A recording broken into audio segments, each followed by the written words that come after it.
This is Guardian Radio, your station for up-to-the-minute news, intelligent, interactive, and engaging conversation. 96.9 FM.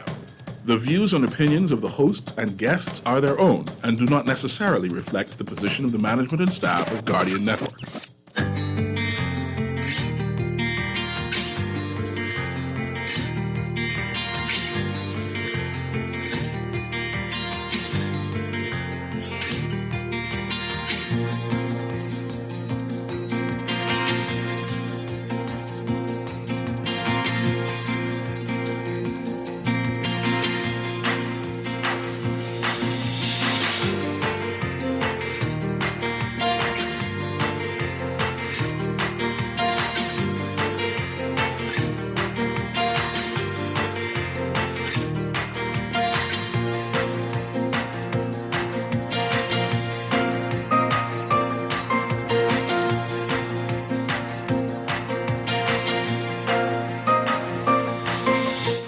Departments are defending the government's agenda. Davis says the F&M is still licking its wounds. Meanwhile, F&M leader Pintard says the government's not taking its legislative agenda seriously. And he's taking the chairmanship of the F&M. Michael Folks will be our special guest this morning. It's all straight ahead. I'm Dwight Strachan, and this is Morning Blend. Wake up, it's a new day. Wake up, it's a new day. It's the start of a new way. You know that it's here. It's the start of the end of the old way. Revolution. Wake up, it's a new day. Wake up, it's a new day.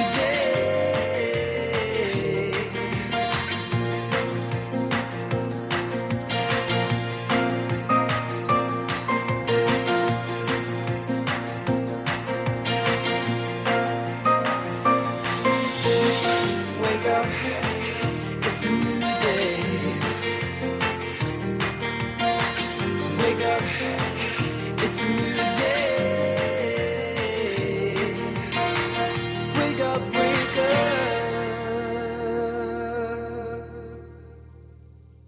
It is Thursday, February 3rd, 2022. This is Morning Blend on Guardian Radio 96.9.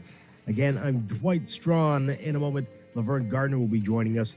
Also this morning in Morning Blend Business, we're starting a two-part series on Grand Bahama, talking about what's in the news about Grand Bahama today, about what's happening at the airport and Grand Lucayan and a U.S. firm hired to help with the sale of that, and we'll get your views on that and more on this tomorrow, as well as we focus on Grand Bahama in Morning Blend Business.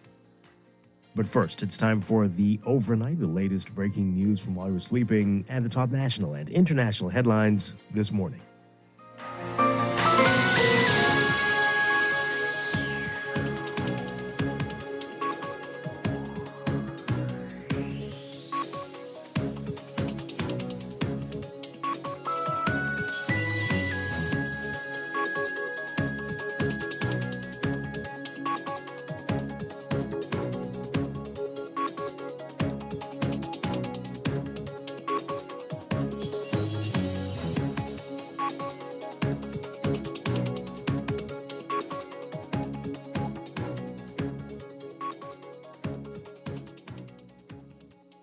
Overnight, in an ardent defense of his administration's 4 months in office, Prime Minister Philip Davis castigating the former Minutes administration's performance and contending that his government is advancing its agenda.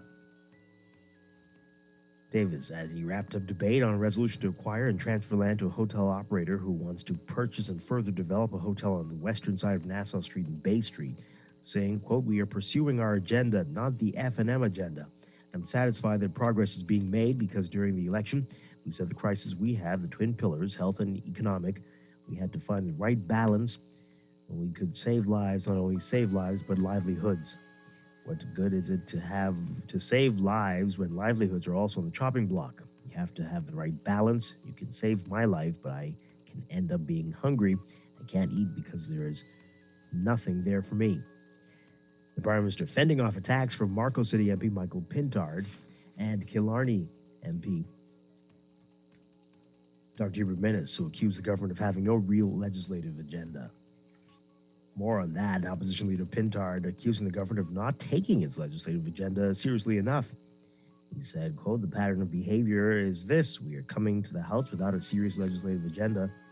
We're coming in and looking at resolutions for a brief period of time. How much time does it take to bring a series of legislation to this place to address the myriad of issues that affect the Bahamian people?" Also from Parliament Leader of the Opposition, Michael Pintard, revealing that Michaela Barnett Ellis will be appointed to the Senate. Barnett Ellis replaces Vienna Gardner. In a statement, he said, Barnett Ellis is a decorated attorney with years of public service, having served as chairperson of the Building and Contracts Committee and chairperson of the Operations Committee of the National Insurance Board from July 2017 through September 2021. Pintard says her experience, perspective, and dedication to serving Bahamians is expected to further strengthen the Senate and help shape the country's future. Ahead of the F&M's convention later this month, 3 more contenders formally nominated for senior positions within the party. St. Barnabas MP Shannon Don Cartwright and St. Anne's MP Adrian White were both nominated for deputy leader. Former Minister of Immigration Ellsworth Johnson nominated for chairman. Johnson will face off against former Minister of Health Dr. Dwayne Sands and former Golden Isles MP Michael Folks. Johnson's sister, Romatalia Johnson, made headlines this week when she backed Sands for chairman. Johnson said yesterday that he found no fault with her decision. Sandals Resorts is looking to hire more than 100 British Colonial Hilton employees who will be made redundant this month to work at one of its 3 resorts in the Bahamas. That's according to Sandals Royal Bahamian Resort General Manager Adrian Whitehead. He said the employees of the Hilton have experience in the industry and that they understand what's going on. And Tourism Minister Chester Cooper saying that the government has engaged real estate company Colliers Enterprises to help facilitate the sale of the Grand Lucayan Resort in Grand Bahama, noting that 7 serious offers have already been received. Cooper noted that the island is one of the most urgent areas for investment and growth, and he says to expedite the sale of the resort, the Board of Lucayan Renewals Holdings, the special purpose vehicle created to facilitate the sale of the resort, has engaged Colliers, the world-renowned real estate company, which he says has a vast professional network and that's accustomed to handling large-scale, high-end touristic transactions.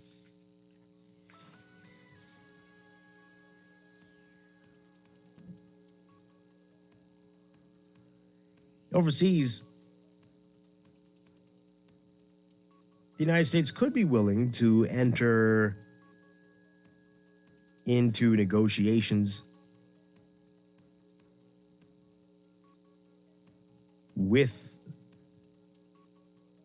regards to the Ukraine matter, but NATO Secretary General Jens Stoltenberg expressing concern that Russia is continuing its military buildup around Ukraine and that it has now deployed more troops and military equipment to Belarus than at any time in the past 30 years. More high-level diplomacy was expected in Moscow and Kiev. Amid deep uncertainty about Russia's intentions, the Ukrainian president is hosting the Turkish president for talks in the Ukrainian capital, and Russian President Vladimir Putin meets with his Argentine counterpart in Moscow. Russia now has more than 100,000 troops stationed near Ukraine's northern and eastern borders, raising concern that Moscow might invade again, as it did in 2014, and destabilize the Ukrainian economy. Russian officials deny that an invasion is planned. The Russian defense minister arrived in Minsk on Thursday to check on preparations for major Russia-Belarus war games scheduled for February 10th through 20th. At the same time, Belarus's defense ministry accusing Ukraine of violating the country's airspace with a drone last month. The ministry summoned Ukraine's defense attaché and handed him a note of protest over frequent violations of the state border of Belarus. Meanwhile, Russian President Vladimir Putin is heading to Beijing amid the soaring tensions over Ukraine. Putin's talks with the Chinese President Xi Jinping on Friday will mark their first in-person meeting since 2019, helping cement a strong personal relationship that has been a key factor behind a growing partnership between the two former communist rivals. After talks involving top officials from both sides, Putin and Xi will meet one-on-one over lunch before attending the opening of the Winter Olympics.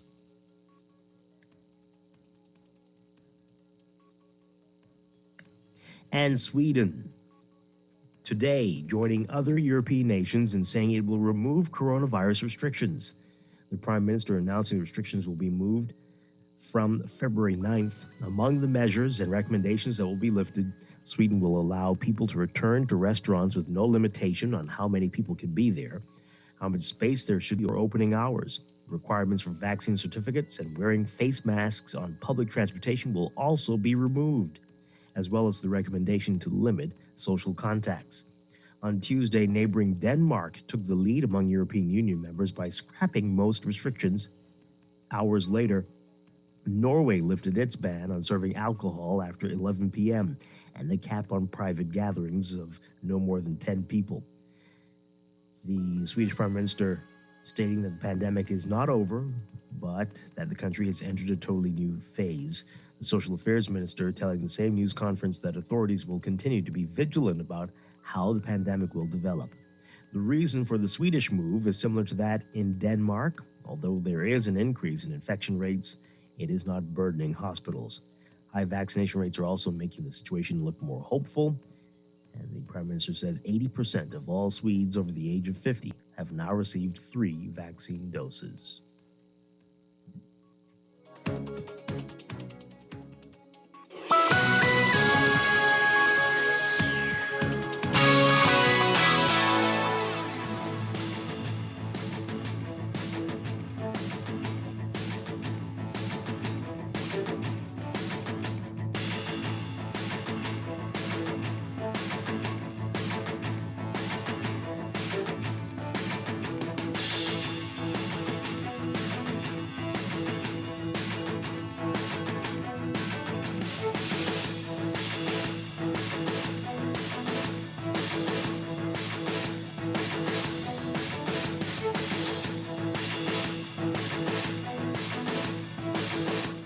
Each year, sporting federations in the country attempt to solicit funds from the government for the further development of their sports. The annual grants are simply not enough, though, particularly for the larger federations, which carry an annual budget of more than $500,000.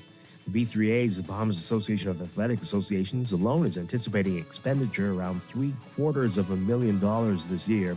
They're looking to send off at least 4 international teams, CARIFTA, World Indoor and Outdoor Championships, and the World Junior Championships.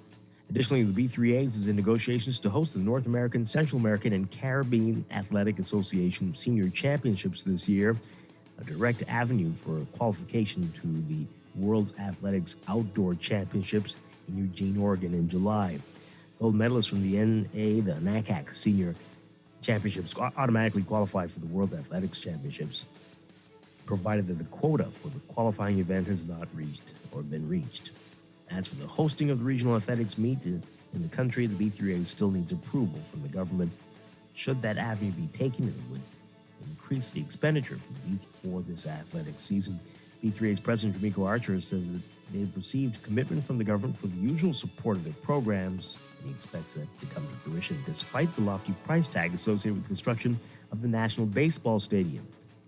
Last week in Parliament, it was revealed that the cost would cost another $31 million to complete the ballpark, bringing the total price tag of the stadium up to nearly $60 million. And long before the global pandemic upended sports in the world in general, the 2022 Winter Olympics faced unsettling problems. Let's start with the fact that hardly anybody wanted to host them. Beijing ended up solving that problem, but only after 4 European cities thought about it and dropped out, mostly because of expense and lack of public support. In the end, it was a race between 2 authoritarian countries, and the IOC narrowly chose China's capital and its mostly bone-dry surrounding mountains over a bit from Kazakhstan. Some 7 years after that fateful vote, the world will now find out if this was the right choice, starting with Friday's opening ceremony. At the Bird's Nest Stadium, the spotlight will be trained on China, a country with human rights record issues and a zero-tolerance policy when it comes to COVID. It will be trained on what figures to be the most closed-off, tightly controlled, hard-to-navigate Olympics in history. Events already underway in China. And as we learned yesterday while we were on the air, Washington's football team has a new name. They are the Commanders. The NFL team announced it on Wednesday, 18 months after fresh pressure from sponsors helped persuade the once-storied franchise to drop its old moniker, following decades of criticism that it was offensive to Native Americans. The organization committed to avoiding Native American imagery in its rebranding as well, after being called the football team for the past 2 seasons. Washington is the latest American major professional team to abandon its name linked to Native Americans, as it was once considered one of the most egregious. While Major League Baseball's Cleveland Guardians have changed their name, the NFL's Kansas City Chiefs, NHL's Chicago Blackhawks, and baseball's Atlanta Braves have said they are not planning to make a change. That's sports, and that's the overnight. Time for your first look at weather.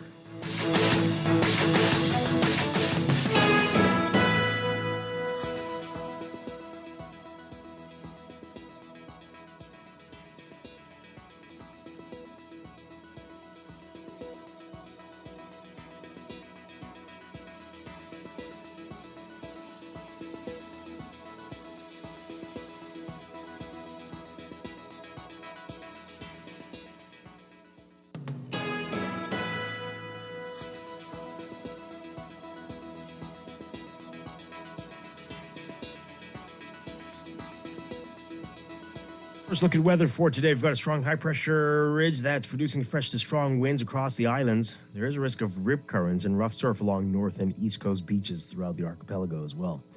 For today, for the northwest Bahamas, expect mostly sunny, breezy, and mild conditions with the chance of a quick passing shower. Becoming fair and cool tonight. Smokecraft caution continues. Winds east to southeast at 15 to 20 knots with higher gusts. Seas 4 to 7 feet in slight north to northeasterly swells. For the central and southeast Bahamas, variably cloudy and windy with isolated showers. Becoming fair and windy tonight. Smokecraft advisory is in effect. Winds easterly at 20 to 25 knots with higher gusts. Seas 5 to 8 feet. Temperature-wise today, we're getting close to the 80s. We're looking at highs getting up to around 79 Fahrenheit, 26 Celsius. Overnight lows tonight getting down to about 61 Fahrenheit, 16 Celsius. Currently in Nassau, we are at about 72 degrees. That's your first look at weather this morning. We'll have your extended outlook coming up after traffic in just a bit.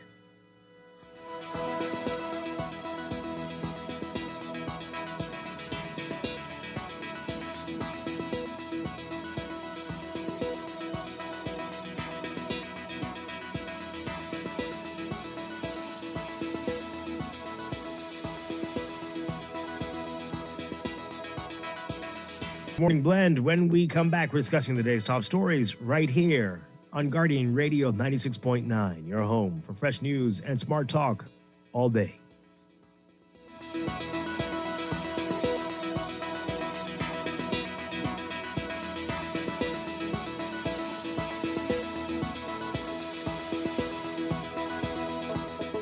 Tired of banks forcing you to use technology to bank the way they want you to? Your convenience is important. So no matter what your banking needs, Commonwealth Bank's friendly staff are always available in branch for that personal one-on-one service. But when you choose technology, our online and mobile banking app offers you state-of-the-art functionality. The choice is yours. Commonwealth Bank. Bank the way you want. Technology makes every day in life just a little bit easier. Whether it's for joy, productivity, or creativity, Computers has all the latest gadgets to conquer any obstacle. Imagine automating mundane tasks with tech and living a freer, richer lifestyle, all while staying on top of your goals. The path to freedom could fit in the palm of your hand. Discover tomorrow's technology today at Custom Computers on Patton Street, Cable Beach, and Caves Village through the Blake Road entrance. This is Guardian Radio 96.9 FM. Fresh news, smart talk, all day. Wake up today.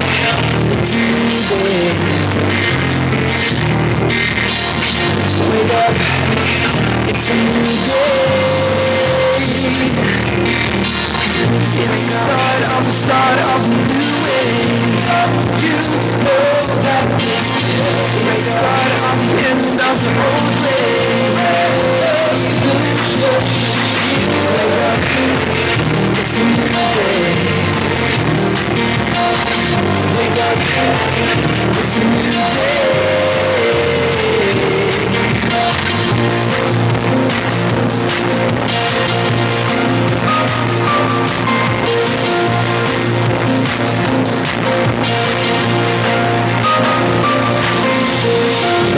Morning Blend here on Guardian Radio 96.9. We are streaming live on GuardianTalkRadio.com and on the Guardian Radio app for smart devices. We're also on your televisions on cable Bahamas Channel 969. You can tweet us at MorningBlend969 or Facebook.com/MorningBlend969. Text us 422-4796 on the Guardian Radio text line powered by BTC. Once again, I'm Dwight Strachan. Joining me now, Laverne Gardner. Good morning, Laverne. Great to have you with us. Good morning, Dwight. How are you? Doing well, doing well. You're hearing us correctly, right? Yes, we're getting a feedback, or someone's conversing and I can hear it at least. Okay, yeah, well, let's see if we can sort that out. I'm not sure what's happening there, but okay. Hey, while reading that story in the sports, when did that happen? When did I miss that? Which story? Cleveland Guardians. That happened. That was the first time. This entire season I've been referring to them as the Browns. What? No, not those ones. The baseball team. What? The baseball team. I don't know when that happened. No, they were the Indians. Right. With that very offensive mascot. Well, the logo. Right. The logo was horrible. But yeah, they've been the Indians for more than 100 years. Did I sleep through this? I'm looking at it. I never knew it happened. Maybe if they were performing better in the baseball league, we would be aware of it. No, not to be mean, but No, you're quite accurate. Right. If it's a popular team or the team is performing well, you're hearing about it even more on the radio, but perhaps they just snuck that in. Let me not say sneak it in. They made that change and there wasn't even a blurb. I don't even remember reading a tagline. Honestly, I see, folks, if you remember that, Guardians. But anyway, it happened at the end of November. Obviously, they weren't in the World Series.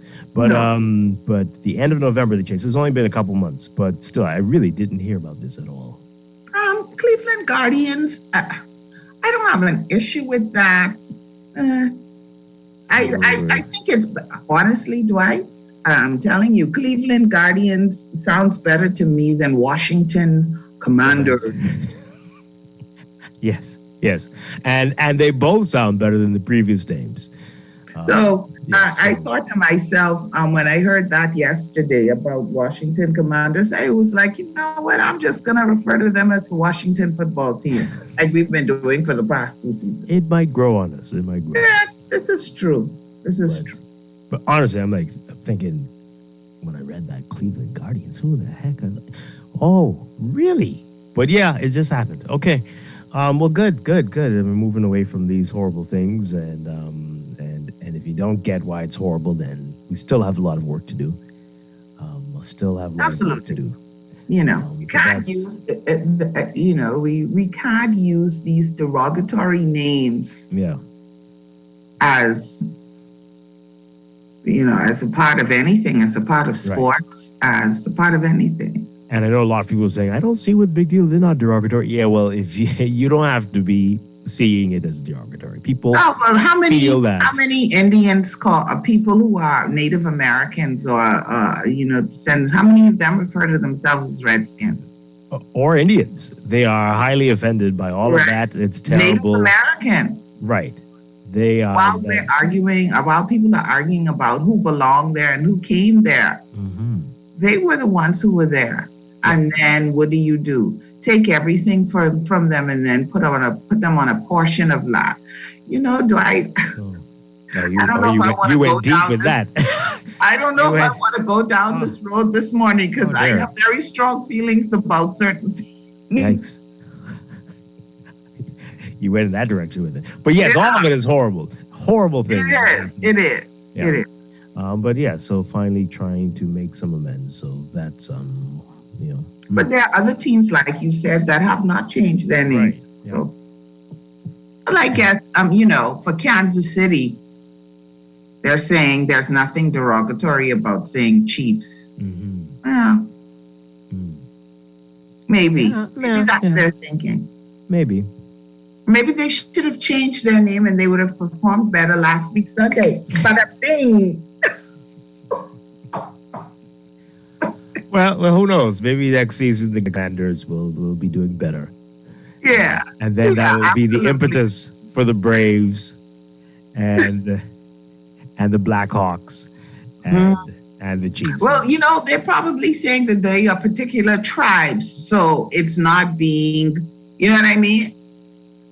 Maybe that's their stand, that they're named after particular tribes. So it's not being derogatory, it's celebrating the tribe. Well, would you feel okay if there were a hockey team named after, I don't know, the Zulus? That would be kind of weird, right? Maybe not. The Zulus. No? No. Why would they be? What? I don't know. If I guess depending on where the hockey team came from. Manitoba. The Manitoba Zulus. I think that could be problematic. In Manitoba, there are a lot of Zulus. So that is their dedication to them. So that's there are not a lot of Zulus in Manitoba. I don't know. You know this. I don't know because, people, Africans and Native Americans have been displaced and forced into areas, so we don't really know. Okay, well, maybe if there were a lot of Zulus on the Manitoba Zulus, it would be a different story. Likely they're not, so that becomes problematic there. But yeah, maybe we should just stick to the animal names and the adjectives like commanders for our sports. Yeah, perhaps. Unless the animal was driven into extinction by humans.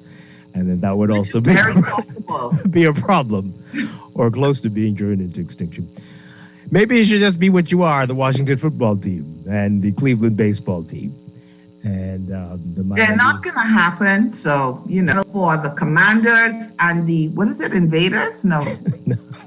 I'm sorry. And then Detroit would be the Detroit Losers. No? Really? Okay. Like, that's very mean. Okay.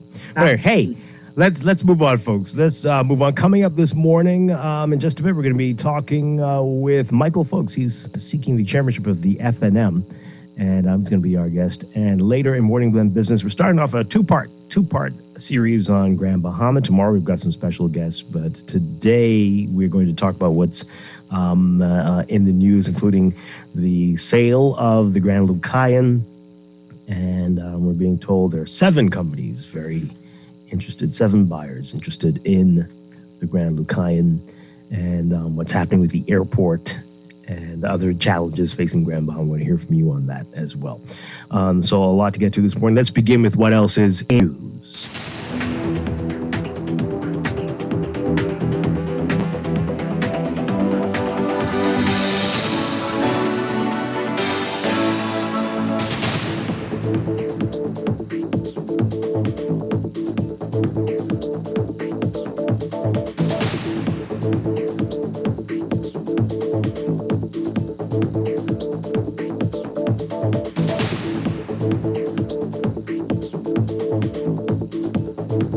mention this very quickly. The more and more we talk about it and the more I read about it, the more and more convinced, and no one's saying anything, but the more and more convinced I am that this stadium issue, the baseball stadium here, this is another issue of extreme semantics. It's a sport we play here in the Bahamas, and I am convinced. You know about sports, Laverne, right? You're a fan, it seems. I am. Yeah. So you know that when we talk about baseball, you talk about a ballpark, right? Yes. Ballpark. I'll say baseball park. Right. The stadium is a part of the park. And I'm more and more convinced that all that talk before about the 20-something budget for the stadium was literally for the stadium, the stands, the places where people will sit, and maybe the bathrooms. And that was all that was ever budgeted for that project. And that there was always going to be. No. Oh, yeah? You're not serious. That's what I'm thinking. And this was always a part of the plan. I need someone to tell me otherwise. And, we talked about it yesterday. And it became clear to me that I think that's what's happened here. And that the people who were involved in that have no history of building parks, as in the turf and the field. And so that couldn't have come before them. And that this was always, that money there was always about the stadium, that actual part, the places where people will sit and walk and stand. But everything else was something else, and that was going to come out later, that we're going to need money to do that part of the park. And if you look at some of the early drawings of this that were revealed to the media, I mean, they were calling it the park, right? So I'm really convinced, and I don't know why they, and I can come up with some theories as to why they don't only focusing on the stadium. Right. I don't understand why the government would approve, and it not be focused as well on the field, the turf. Yeah, I could tell you. That's the important part. You don't want athletes to go and play on a turf. Well, it was going to come out later, but at the time, that wasn't going to be palatable for you to hear that it was going to be a 50 million plus park. So we say 20 something for the stadium, but they don't play in the stadium. So you're saying that initial price only included You're thinking this is your theory. That's my wild theory. Let's say that again. This is Dwight Strachan's theory now. Yep. So before we get calls or someone's... I want them to call me and deny it. And that this was... that's easily. People, even if it's true, people deny. I mean, the list that we saw, and no one's saying that list is incorrect. You notice that, right? Right. Those things, that could have possibly been included in that before. There's no way. There's no way. Price. Even a few years ago.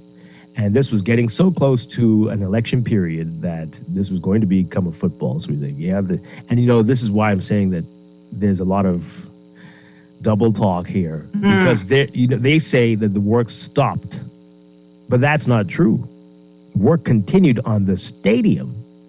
But there was no work being done on the actual field. The field and the park. So there's lots of trickery going on here. And, and so I wish people would come. Which is so unlike governments in the Bahamas. I don't know if we're always so transparent. I don't know what happened in this instance. This is really astounding. That's crazy. But the scary part, though, is that even with the extra money they need, they still need money to finish the stadium part.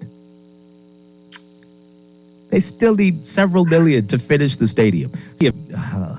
This is just a ridiculous situation. We just need to get it done. There are too many really talented young men and possibly young women, but young men who, if they stay on the right track, if they have proper training, could play baseball professionally, right? And so we need to get it done to make sure that they have at least some of the tools that they need to be able to hone their craft, to put them in a position where they can compete with other people where we can compete, continue to compete at a high level with other countries. And, I was listening to the business hour when you had, I don't want to, Mr. Burrows, I think it was. Yes, Greg Burrows. Yes. And the thing that struck me was that he said when they have these groups, they have these trainings, they have to take our children out of the country for months. Yep. So that they could get proper development. I believe that we've been competing professionally long enough in certain areas that we should have these things right here. So I'm disturbed if originally the idea was just to make a great place to sit down. No. I don't think that's what it was. This is, as I said, semantics. So that was done. Right. And then they were going to come later to say, we need to do this now to finish the whole thing. Right. But they couldn't have said that out loud that you want to have, you wanted what? How much for what? And so then go with this and then come back to make it a little bit, like you said, more palatable. An election was coming. After the election, if they'd won, they would say, oh, we need to do this because we've got so much talent, blah, blah, blah. Right. And then these other ones, they never broached it. They were like, we don't know what's going on and we're not touching it. Just work on that stadium and everything else. And of course, there were a lot of other issues. Well, Dwight, I'm going to tell you, I'm hoping that you are wrong. And I'm hoping that somebody calls and says, absolutely not. Yeah. I was a key part of whatever, and this is what happened. Well, that would be worse. Because, so then what happened? I know we've had inflation and there's all kinds of things. The costs have gone up. But clearly you didn't budget in the AstroTurf and the batting cage and all the things for the 20-something million. There's no way. But but prove me wrong. But let's see this. I'm going to keep my fingers crossed the entire time. It's a ballpark, not just a stadium, and that is a literal tiny part of a ballpark. That's exactly. We've been fooled again. We need to play that song. Let's hear what you have to say, callers. 323-6232, 325-4316, 325-4259. Tweet us, Facebook us, text us, 422-4796. Good morning, caller. You're on the air. Morning, Dwight and co-host. How you doing? Doing well. Good morning. But listen, I called for 2 reasons. Spotted. I made sure I called and spotted to see if the AB had the monopoly on this forward bat. I get it before him, so I know he got the monopoly on the forward. But job. Second of all, listen, ain't nobody saying we need the stadium, Dwight. But Dwight, priorities. We still going through this COVID thing. We still have Freeport down. We still got Abaco down. We still got a lot of stuff down. As a matter of fact, I'm a dialysis patient. I attend the unit. Last weekend, the entire roof in the dialysis thing dropped down. And we still have female medical too, surgical and stuff like that. Those wards, I got it. Those wards need to be refurbished and put back together. And there's several things in this country that needs to be done for softball, baseball, stadium. Them fellas, would you see make it to the major league? Many Ford and them. Man, they did well doing that on Dorsey Park and playing randoms in the road, man. Them fellas make that off their own.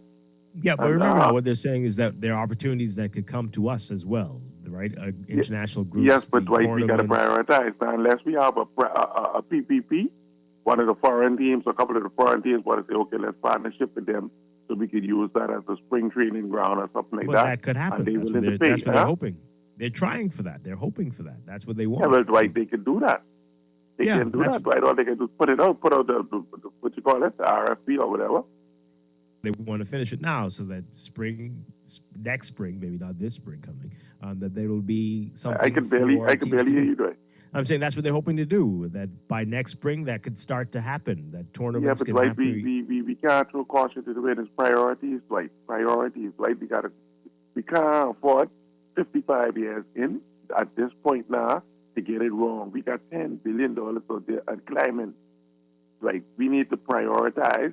And like your co-host yesterday said, I agreed with him 1,000%, man. we got to get it right, Dwight. You understand? Because guess what? Remember the beach soccer stadium? Where that's sitting down, they catching rust. Look at the Thomas A. Robinson Stadium. That's sitting down, they catching rust. Yeah, And I mean, you think this but will make any again, difference? the challenge, though, we did have the pandemic, as you mentioned, 2 years, and there wasn't that much that could have happened during that time. And the funny thing about it is, right? Boy, them love me this morning.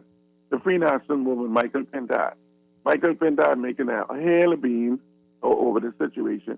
He was the first Minister of Sports in the Free National Movement government, and he was the one who canceled the work when they had that queen sitting down there for years, ain't doing nothing, charging $100, must be $1,000 a day. Michael Pintard was the one who stopped that. So these fellas got to stop this FNM-PLP division, and let's get this country right, man. Thanks for taking the call, Dwight. Okay, all right, thank you very much. I understand what the caller is saying, but here's the thing.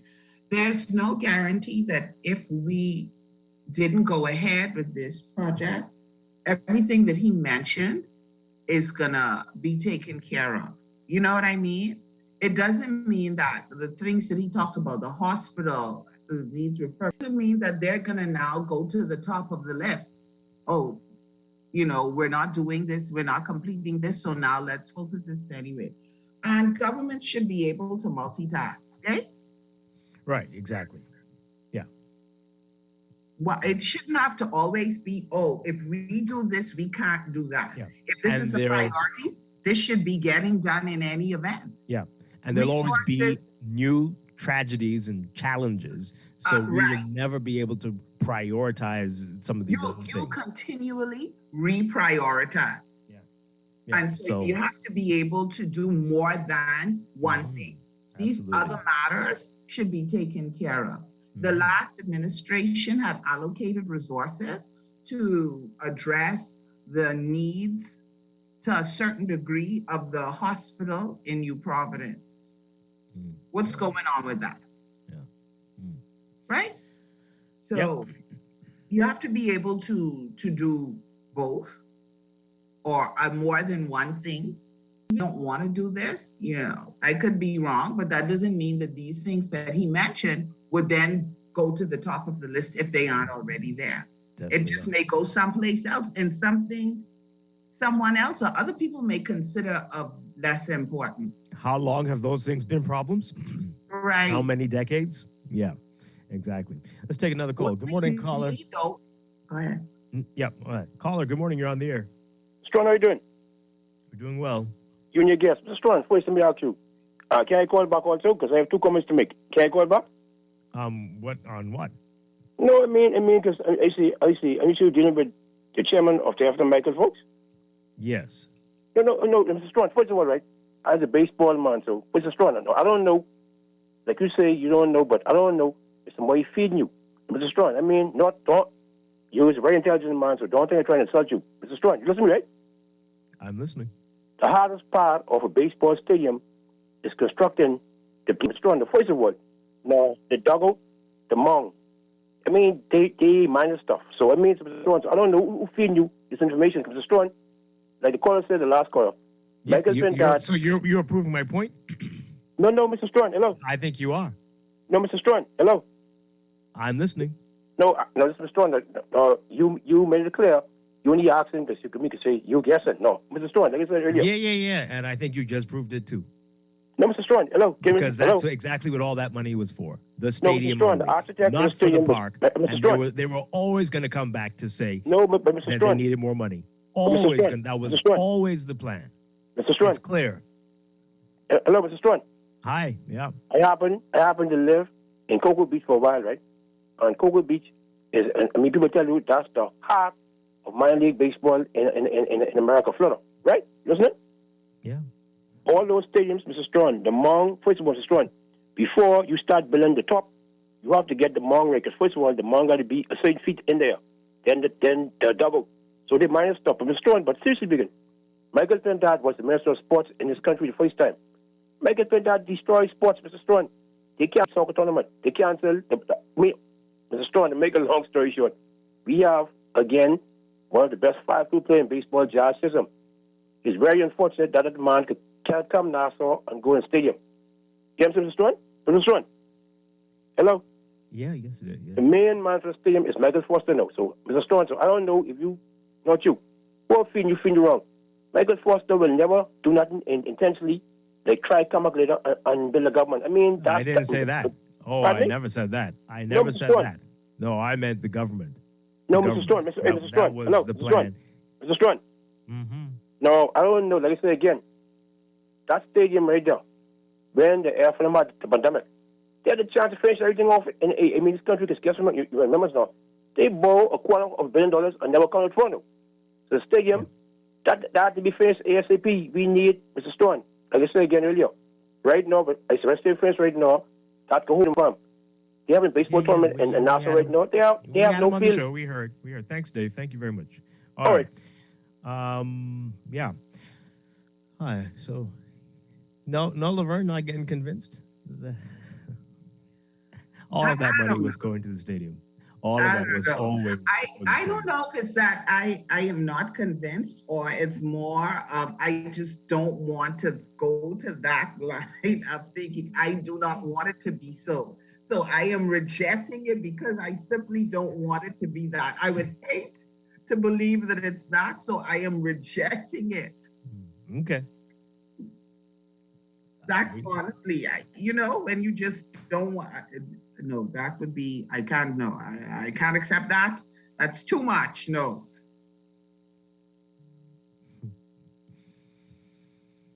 So I'm hoping, that someone will call and just prove you wrong, and it's not happening.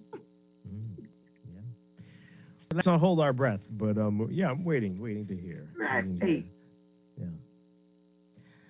Oh boy. Anyway, let's get to some of your text messages. You can text us 422-4796. Call in 323-6232, 325-4316, 325-4259. Tweet us, Facebook us. Yeah. All right. So this one here, I don't know if I can read that out loud. Okay. This one says here, how is it that VAT is being charged in this project? It appears that that's a large chunk of the money included on this enormous bill. Yeah. Another one. How do you play a tournament on one field park? It should be a multi-field complex. The stadium doesn't make better baseballers when you are in junior baseball environments like the States or Dominica. Again, the original plan, if you look at that, it's supposed to have multiple. And they do have that whole Blue Hill. To ask that. Yeah. I thought that it did have multiple fields. Yeah. And the Blue Hills complex is right there as well. And they have, I believe, some there. So, it's a whole complex. I'm confused. Yeah. But this is supposed to be the main.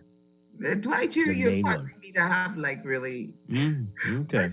Now that you've mentioned this, now my mind keeps going. Keep paying attention. Stadium, right? Pay attention to the words. Yeah, everything. Right? No new taxes, but taxes will be a last resort. Right? Yeah. So all these things. And new is not the same as increase, right? So pay attention to the things that are being Right. Semantics. Okay. Yes. I see your point. Should be Mr. Strong. The slogan for the Bahamas. Semantics. Just pay attention to the semantics. All right. Someone says that while the stadium is important, not having the stadium won't disadvantage local players from training. What is really needed is more practice playing fields. The stadium is only one field, and it will be off limits to mend it as the track stadium is. All right. This person says here, I know sometimes you get tired of fact checking, but the stadium was stopped by the Christie administration and delayed further into the Mintz administration, and they did do the work. Yeah, we saw that. They were working. They were working on the stadium in the last, right up until the election, right before the election. I don't think you ever said that they weren't working. No. But the reports were saying that work stopped. Right. But no, that wasn't correct. people were still working on the stadium. The bleachers. They're fancier than that. Yeah. Another one. The seating. The seating. People were still working on the seating in the stadium. Okay. Here's a stupid text from a silly person. I wish you guys would follow. Read it. I want people to hear, because this person only listens to maybe the first few minutes of the show.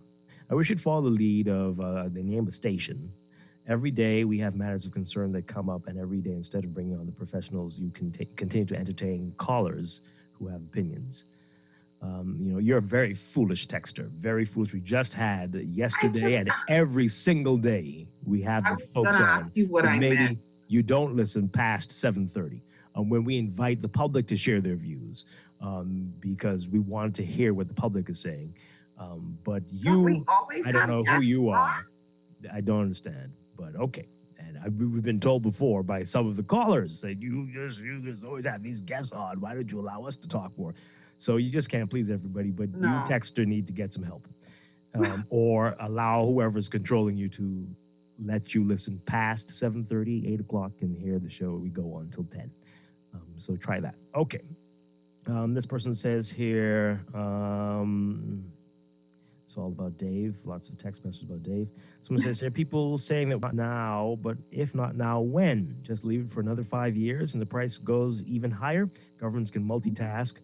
Before we had independence, it was not now.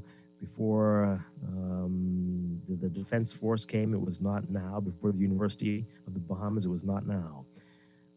Always people saying that. Absolutely. This one says that stadium will not be available for local baseball players. It's only for visitors and tournaments. Guess they will use the offices built in the baseball stadium for road traffic's second office. Oh, boy. Oh, wow. Oh, Wow. And this one says here, the minute you say it will cost too much, the PLP, I think, will say that you cannot put a price tag on the youth of the nation. Yeah. Well, all right. We got another call. Yeah, let's take this call. Good morning, call. You're on the air. Good morning, Dwight. How are you doing? Doing well. Good morning. Good morning. Yeah, listen, the bottom line is you still have to complete the stadium. I think you have to get it up and going, and so it could regain itself and bring in revenue to replace whatever loss. And hopefully they don't. It reminds me of Bahama when Mr. Ingram had to restart it. You can't have the whole hotel sitting there, nothing happening. So you have to restart it again so it can bring in revenue, take care of itself. You just can't leave it there. I understand all the other things around the matter, but it has to be completed. And I agree with the minister, it has to be completed so it could bring revenue for itself, you know? Bahama was in the same situation with the former Prime Minister, Mr. Ingram. He didn't like the idea, but he had to jumpstart it. Now you see what's going on. It's the success of it, you know? So you need to complete the stadium so it could bring back the revenue which was lost. Absolutely. Thank you very much. Okay. Yeah, so that's happening. This tweet here, no new taxes, but we will increase your taxes. My property increased by 100%. The stadium is needed in addition to more practice fields needed around the island. So, semantics. Yeah. All right. So, elsewhere in the news, in the House, the Prime Minister defending the government's agenda. But the Prime Minister says, the noise is coming from the F&M who are still licking their wounds. But the opposition leader, Pintard, saying the government's not taking their legislative agenda seriously as they're coming to the House for one-off things. And, but what is the direction, I guess he's asking for. So, hey. So that's happening. And some encouraging news for those who are about to be laid off by the British Colonial Hilton. Sandal says they could use. It may be interested. Some good men and women. For more on this, take a listen to this report from our Cale Campbell. Sandals is collaborating with Department of Labor to determine just how many of the 106 British Colonial Hilton workers it can hire to staff its 3 properties located in Nassau and Exuma. According to Minister of Labor and Immigration Keith Bell, this joint effort is part and parcel of the government's public-private partner Progressive Liberal Party's Blueprint for Change. This initiative by the Ministry of Labor to partner with the corporate community in general and with Sandals in particular is an indication of the administration of the Honorable Prime Minister Philip Brave Davis to reduce the unemployment rate in the Bahamas, while at the same time demonstrate the public-private partnership is an excellent means of growing the Bahamian economy and improving the standard and life of people living here in the Bahamas and, of course, Bahamians. At a press conference Wednesday, officials announced a February 12th job fair at the Department of Labor's headquarters where all former Hilton employees were specially invited to attend. Officials advised those workers to come prepared to be screened, interviewed, and potentially hired by Sandals at either its Royal Bahamian Resort in Nassau, Emerald Bay Hotel in Exuma, or Fowl Cay Resort in Exuma Cays. According to Director of Labor Robert Farquharson, the Labor Department's job fair has a record of success. The teamwork that was demonstrated between the Department of Labor and Ms. Hilton, and Ms. Hilton has a very experienced and vibrant team, and we look forward to serving them in a similar manner on February 12th. We need people, so it's a great opportunity to fill those gaps with us, with people that are already got a grounding in the industry and understand it. We can bring them on board fast. If I can get them in before the end of the month, if I can get them in before the end of the week, I will bring them in. So, we really are looking to move them quickly. Sandals General Manager Adrian Whitehead says he is excited about the initiative between the resort and the government. He is looking to hire as many Hilton employees as possible. Sandals wants to further beef up its 800-strong workforce. We're just excited for that opportunity to continue their employment, give them a light at the end of the tunnel as well. We're looking for good people, so it will be a great opportunity for them to come on board with us. So we shall see them on Saturday. Excited to get the process going and try to onboard them as fast as we possibly can. Excellent. So thank you very much. Looking forward to continue on a few more of these as well. Labor officials declined to disclose the official unemployment rate, citing the need for a formal survey to be administered. However, the minister says Sandals hiring will certainly have a positive impact on those numbers. What is happening here with Sandals is to ensure that there is not an increase as far as we possibly can in terms of the unemployment in the Bahamas. And so I really appreciate your efforts, and I'm certain that all of the employees of the Hilton Hotel will be hired. RKL Campbell with that report there. Okay, hey, that sounds No very... question, Dwight. Yeah, okay. If that happens and the majority of those employees are hired by Sandals, which is a good thing for them because, of course, no one wants to be unemployed. People have responsibilities.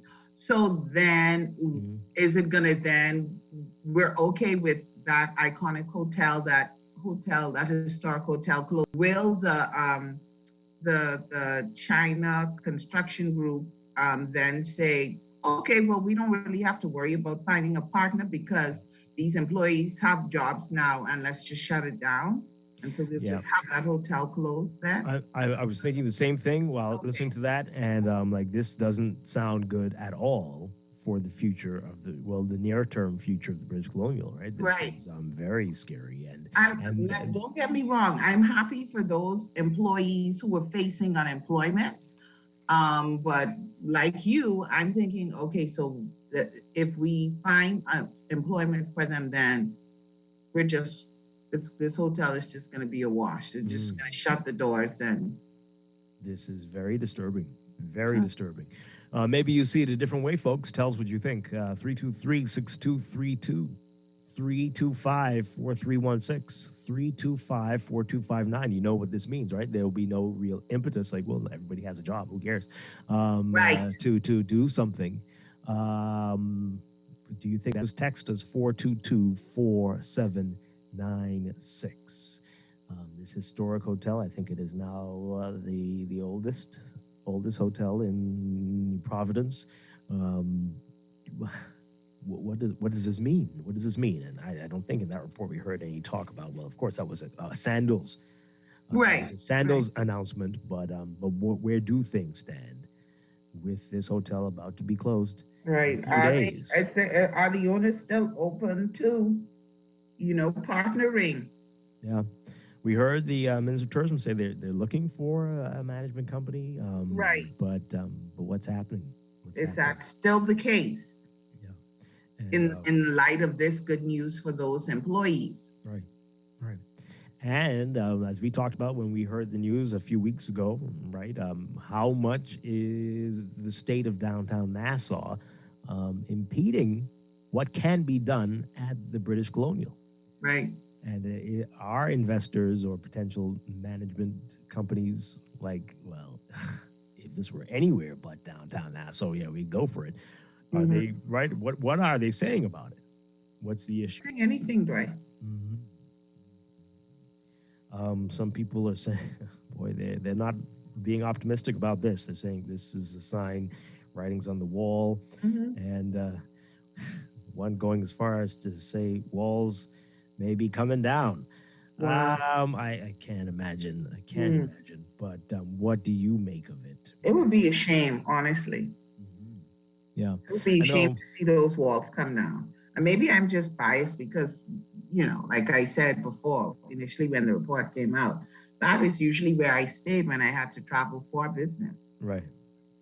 Yeah. I would hate to see it close. I didn't read some of these that last time we talked about it, but I know somebody had texted that perhaps they should move the Parliament building or do Parliament from there. Getting another message here. Turn it into condos for downtown living. What do you make of that?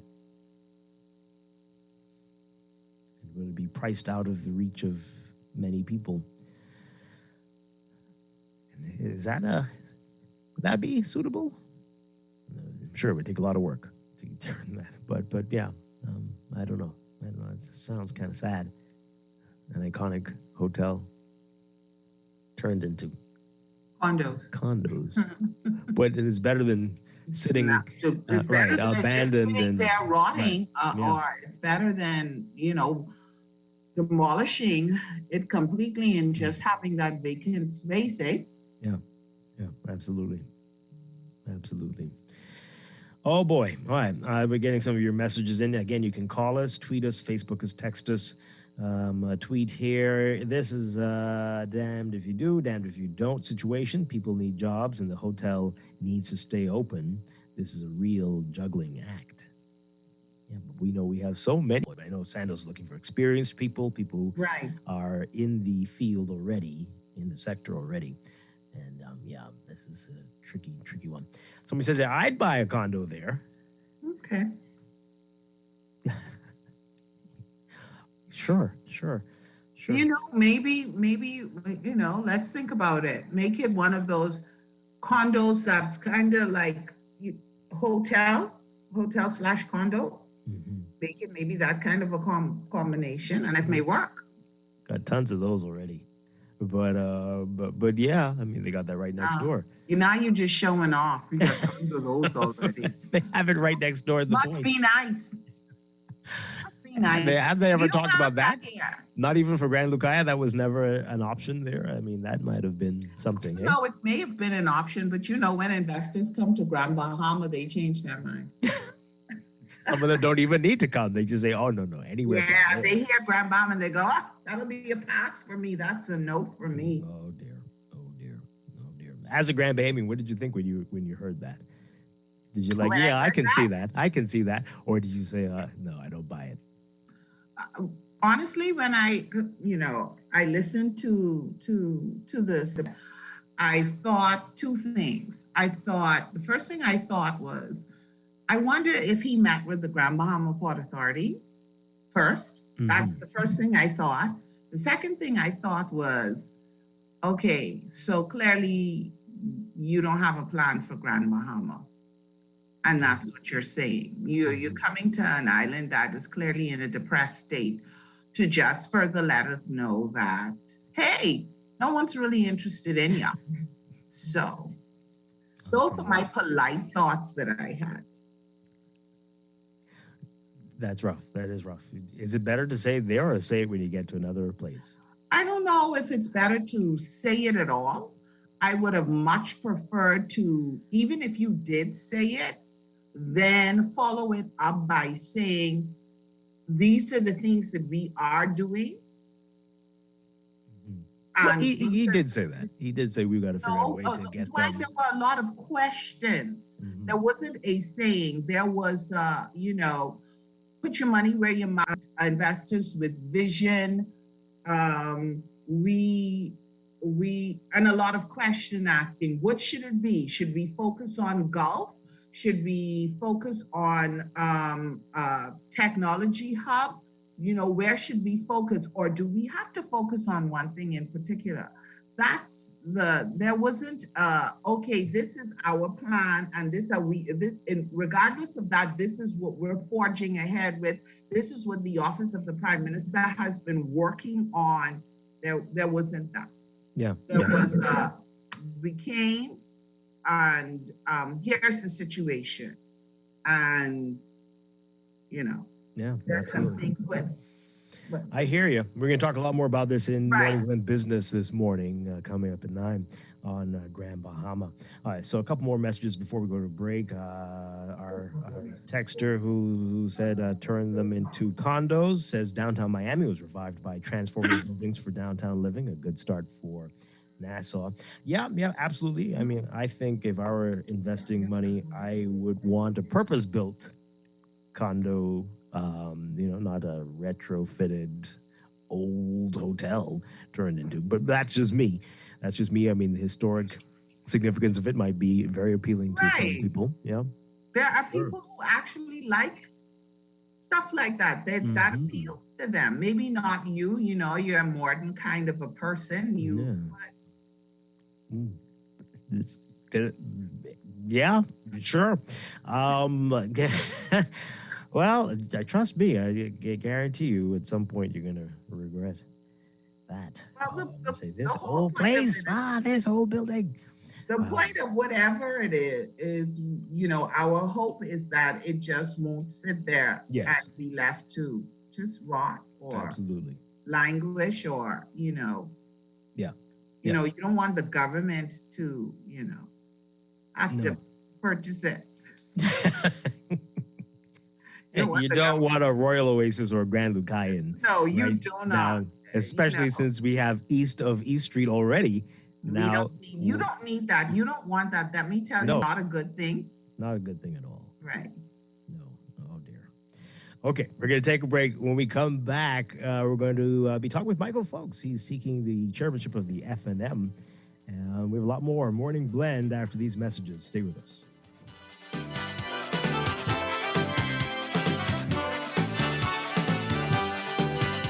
The sun comes up with a burning glow, shines down on paradise below. I'm talking about the Bahamas, our This beautiful is Guardian Radio, 96.9 FM, Nassau, Bahamas. This is AP News. I'm Rita Foley. Millions of Americans are seeing snow, sleet, and freezing rain. That fierce winter storm is moving through the nation's midsection into the south and northeast. Thousands of airline flights have been canceled. Drivers are being warned to stay off possibly dangerous roads, and power's been knocked out to tens of thousands of people. Parts of Colorado have gotten almost 2 feet of snow. The AP's Jackie Quinn. Snowfall totals reached 22 inches in Colorado Springs and up to 10 inches in the Denver area expected, prompting universities, state government offices, and the legislature to shut down. Airlines canceled nearly 8,000 flights in the U.S. scheduled for today or Thursday. FlightAware.com's Kathleen Bang says, a true ice-covered runway. Braking can become impossible. Airports in St. Louis, Chicago, Kansas City, and Detroit canceled more flights than usual. I'm Jackie Quinn. We may be learning why U.S. Special Forces launched a raid in Syria early this morning. The Pentagon is saying only that the counterterrorism raid was successful and that there were no U.S. casualties. A source now says the target was a high-ranking militant leader. AP correspondent Karen Shamas is overseas. So far, over a dozen people have been reported killed, many of which were children. The Pentagon Press Secretary John Kirby confirmed there were no U.S. casualties. The raid took place in the town of Atmir by the Turkish border. The area is dotted with camps for internally displaced people from Syria's civil war. I'm Karen Chemas. An Al-Qaeda stronghold and home to several of its top operatives. Other militants are also in the region. Today in New York City, President Biden will announce a wider crackdown on untraceable guns. This is AP News. The Super Bowl will feature not just football, but COVID restrictions for fans. The AP's Jennifer King. Officials in Los Angeles say the Super Bowl will be a masked affair. While nothing says super spreader event like 70,000 cheering football fans, officials say Super Bowl ticket holders ages 5 and up must show proof of vaccination or a recent negative COVID-19 test to get in. Russ Simons is a managing partner at SoFi Stadium in Inglewood, California. Everyone 2 years of older, regardless of their vaccination status, are required to wear a face covering in the stadium and the tailgate areas, except while actively eating and drinking. Los Angeles Mayor Eric Garcetti was among several high-profile Democrats who were photographed without a mask at the NFC Championship last week. And when people ask for a photograph, I hold my breath and I put it here and people can see that. Officials acknowledge it will come down to personal responsibility. I'm Jennifer King. And I'm Rita Foley, AP News.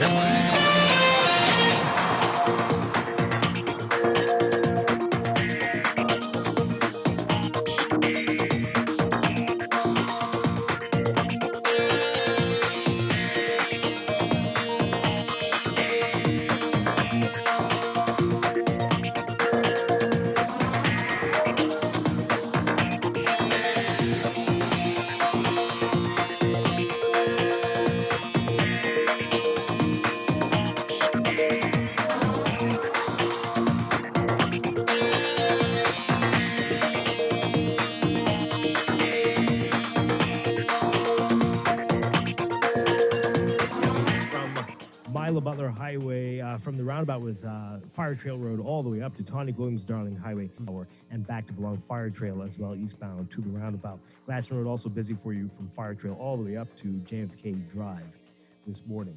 Elsewhere, Blue Hill Road seeing heavy traffic from well south of St. Vincent Road all the way up to Independence Drive, especially north of Soldier Road. And Independence Drive is backed up westbound to that roundabout as well. Carmichael eastbound to Blue Hill Road, heavy traffic there. And Carmichael near Gladstone Road, especially westbound. And then Carmichael westbound to Coral Harbor Road. We're seeing building traffic there. Eastern Road already heavy traffic from just east of Fox Hill all the way up to west of Johnson Road. And then pockets along Bernard Road, especially near the schools in the area. And Prince Charles Drive near Elizabeth Estates, and at the Fox Hill intersection and the Beatrice Avenue intersection as well.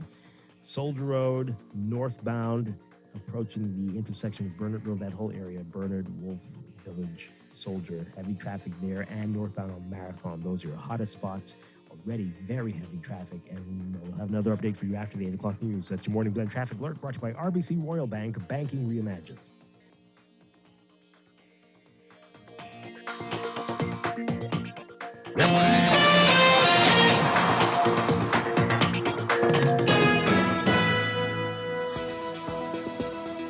And time for another check of your weather. We've got a strong high-pressure system building, producing fresh to strong winds across the islands. There's also a risk of rip currents and rough surf along north and east coast beaches.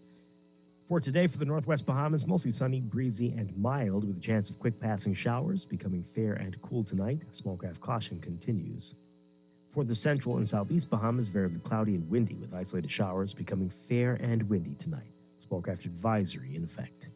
Temperatures getting up to close to 80, around 79 Fahrenheit, 26 Celsius for your highs.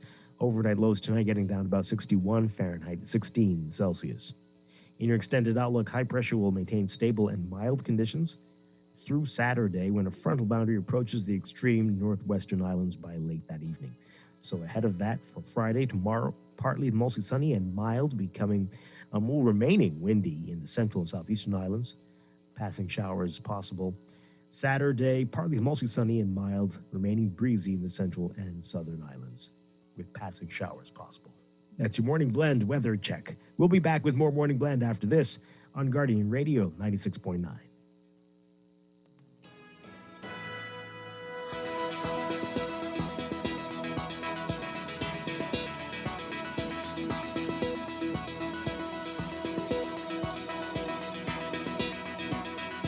I have to take a business trip, and I want John to keep things running while I'm away. How can I ensure he keeps within budget? Maybe I need to get him a camera to record everything he does 24/7. Maybe not. Instead, get RBC Credit Share, the RBC credit card feature that allows you to easily and safely share funds with employees for free. And you set the spending limit, so you're always in control. Find out more at rbc.com/Caribbean/credit share. Special conditions apply.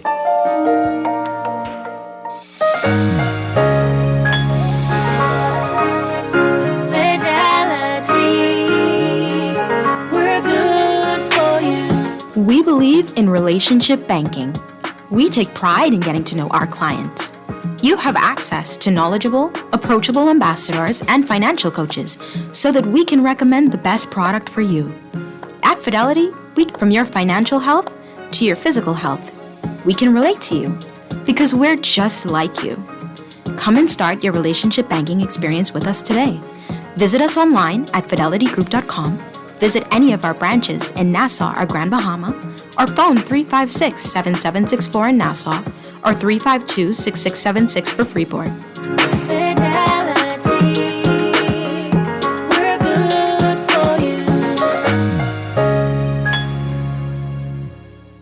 Screws and Fasteners World, Balfour Avenue and Palm Beach Street, has those hard-to-find fasteners for you right now. You can find stainless steel regular hex, carriage bolts, galvanized bolts, threaded rods, nails, self-tap screws, sex bolts, anchor bolts, turnbuckles, masonry tools, hand tools, and weed whacker strings. Check out the rope selection and car body fasteners too. Special orders are welcome. It's your #1 fastener store. Screws and Fasteners World, Balfour Avenue and Palm Beach Streets. Call 326-1976. Whenever you want, wherever you are, for all your banking needs, we make it easy. CIBC, First Caribbean, we've got all. CIBC, First Caribbean. CIBC, First Caribbean. Best rate, no delay. Best rate, no delay. BTC gives more savings on the best fiber internet. It's super fast with super savings in every package. Compare and see for yourself. Enjoy up to 150 megabits per second plus 157 TV channels and unlimited home phone minutes for only $99.99. Best rate, no delay. Visit a BTC store to sign up for the best internet experience on the Bahamas' best fiber network. Conditions apply. Earning zero interest on your savings at the bank? With as little as $100, you can start earning interest on your money while you're sleeping, eating, or standing in line at the bank with the CFAL Savings Express Plan. Ready to invest? Start by putting $1,000 into our mutual funds and earn interest there too. Because at CFAL, your interest is our interest. Visit CFAL.com to start now. CFAL, growing wealth for future generations of Bahamians. This is Guardian Radio 96.9 FM. Fresh news, smart talk, all day. Pick me, you acting like you don't know what to do. Pick me, shawty, you know who you should choose. Girl, you will love is mine, let me be the one who will treat you right. Reason one, shawty, I gave you Here with Morning Blend on Guardian Radio 96.9. Dwight Strachan along with Laverne Gardner. And as promised, we have with us Michael Phopes, the former Golden Isles MP, who is seeking to be the chairman of the Free National Movement at the party's upcoming convention. Michael Phopes, finally, great to have you on the show. Welcome. Good morning, Mr. Strachan. Good morning, Ms. Gardner. Good morning. Thank you. Good morning. And to your listeners, good morning. And it's wonderful to be on your show. Thank you very much for the opportunity to be on the show. I think this is the first time I'm appearing on your show. Yes, actually. we've talked about it before. It's a pleasure. We've talked about it before. I've met you a couple of times and we said we got to have you on the show, but here we are, finally having you here. All right, so we have a lot to talk to you about, but one thing. Mr. Strachan, if I may say something very quickly. I think you said Golden Isles, Golden Gates. Golden Gates. Oh boy. Okay, Yes. There's a lot of golden Gates. Exactly. All right. So the chairman Yes. of the party. What does the chairman do, and how is that different from the leader in the way we do things in this country? What does the chairman of the F&M? Yeah. What's he he or she responsible for? Well, thank you very much, Mr. Strong. That's a very good question. And our Constitution states that the chairman of the Free National Movement is, in fact, the CEO, the Chief Executive Officer of the party, working along with the leader, obviously, to direct political operations of the party and administrative operations of the party, working obviously closely and directly with the Secretary General of the party. And so the chairman is really the CEO of the organization, and our Constitution says that at all times in close consultation in matters with the leader of the party, obviously being Michael C. Pintard, who was recently elected at our convention in November. Okay, so CEO, in most scenarios, that's the boss. So how is that different from leader? And does the CEO tell the leader of the party what to do and what not to do? No, communication, consultation, collegiality, and respect for one another throughout the organization at all levels is critical in a proper functioning operation in politics or otherwise. And so in a political organization, the same things maintain and obtain.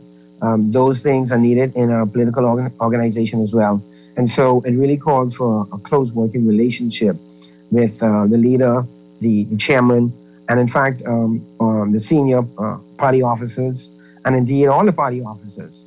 And straight down through, when you think about it, even the council reps and all the persons on the council, the central council, the F&M, and indeed at the constituency level, the constituency association chairs. It's really an incredible organization, a political organization like the Free National Movement. And so there are a lot of organs in the party, and the constituency associations are really critical because they are on the ground. They are nearest to the voters.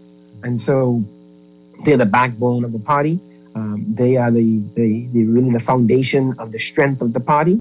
And so it all filters up and down and through the organization in terms of the consultations within the party and direction of the party. All right, we're going to break for news. When we come back, so much to talk to you about, including the race for chairman and the convention in general and the state of the F&M right now. And after that crushing defeat of the election, we're going to talk about all of that with you, Michael, folks, when we get back. This is Morning Blend on Guardian Radio 96.9. Stay with us. We'll be back in just a bit. Thank you.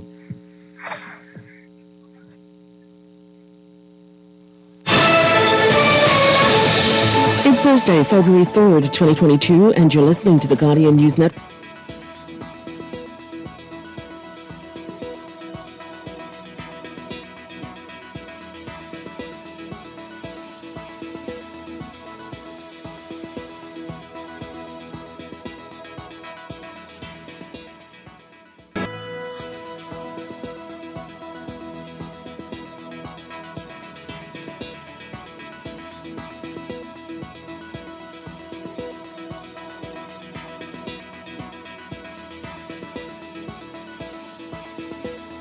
Here on Guardian Radio 96.9. We are streaming live on GuardianTalkRadio.com and on the Guardian Radio app for your smart devices. We're also on your televisions on Cable Bahamas Channel 969 and BTC Flow Channel 612.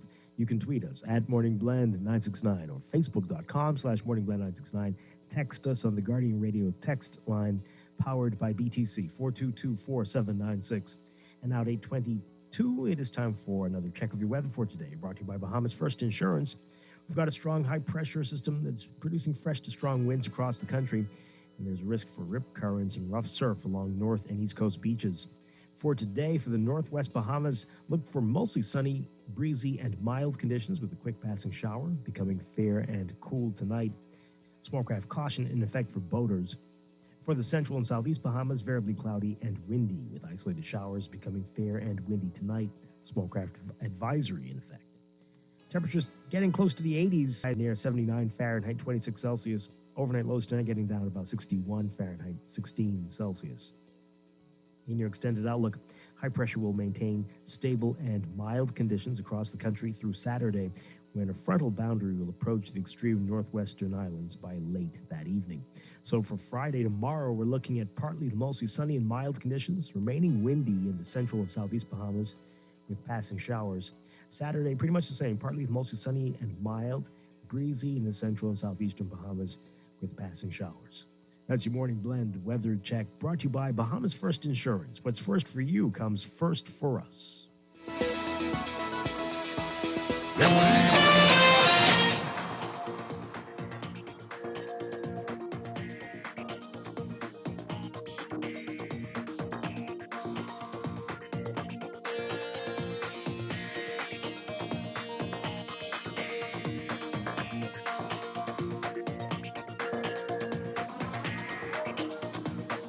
We've got another check of your traffic for this morning, brought to you by RBC Royal Bank. Headache of a morning commute for many of you this morning. We're seeing heavy traffic in many different portions of the Providence. From Mile Butler Highway, heavy traffic well south of Fire Trail roundabout there, all the way up to Tawny Gordon Starling Highway, and traffic's backed up along Fire Trail as well, eastbound to that roundabout. Almost extending to Gladstone Road if you're eastbound on Fire Trail. And Gladstone Road's busy north of Fire Trail all the way up to JFK Drive this morning as well. Then there's Carmichael Road, Carmichael near Gladstone, also seeing some issues, and especially west of there on the way to Coral Harbor Road, heavy traffic westbound, and also eastbound to Blue Hill Road, which is seeing heavy traffic from well south of St. Vincent all the way up to Independence Drive. And East Street as well, especially between Soldier Road and the roundabout with Independence and East West Highway. Soldier Road at various spots, including near Windsor Place, and especially north of Robinson Road on the way to the intersection with Bernard Road, Village Road, and Wolf Road. Very heavy traffic for you there. Marathon Road also seeing heavy northbound traffic. Elsewhere, we've got Eastern Road from near Fox Hill Road up to Johnson Road westbound. We've got west as you are heading eastbound along Arawak Key, actually from Saunders Beach all the way up to Nassau Street, heading into downtown Nassau. And then Bernard Road and Prince Charles Drive, westbound mainly. So a number of hot spots. Good luck to you. Real-time traffic and your morning blend traffic alert brought to you by RBC Royal Bank.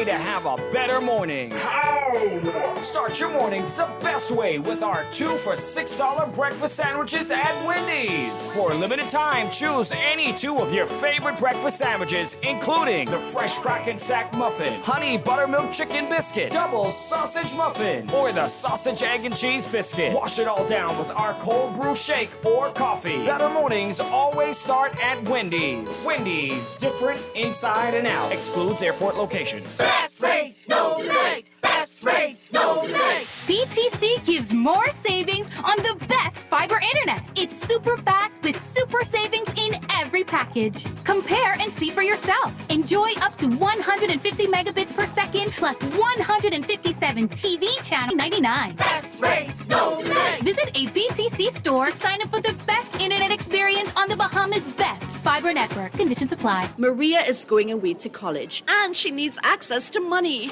But I'm worried about her spending. Maybe I can create an alarm that goes off every time she overspends. Or I'll just move in with her. Hi, Rumi. Or just get RBC Credit Share, the RBC credit card feature that allows you to easily and safely share funds with family members for free. And you set the spending limit so you're always in control. Find out more at rbc.com/Caribbean/credit share. Special conditions apply. This is Guardian Radio 96.9 FM.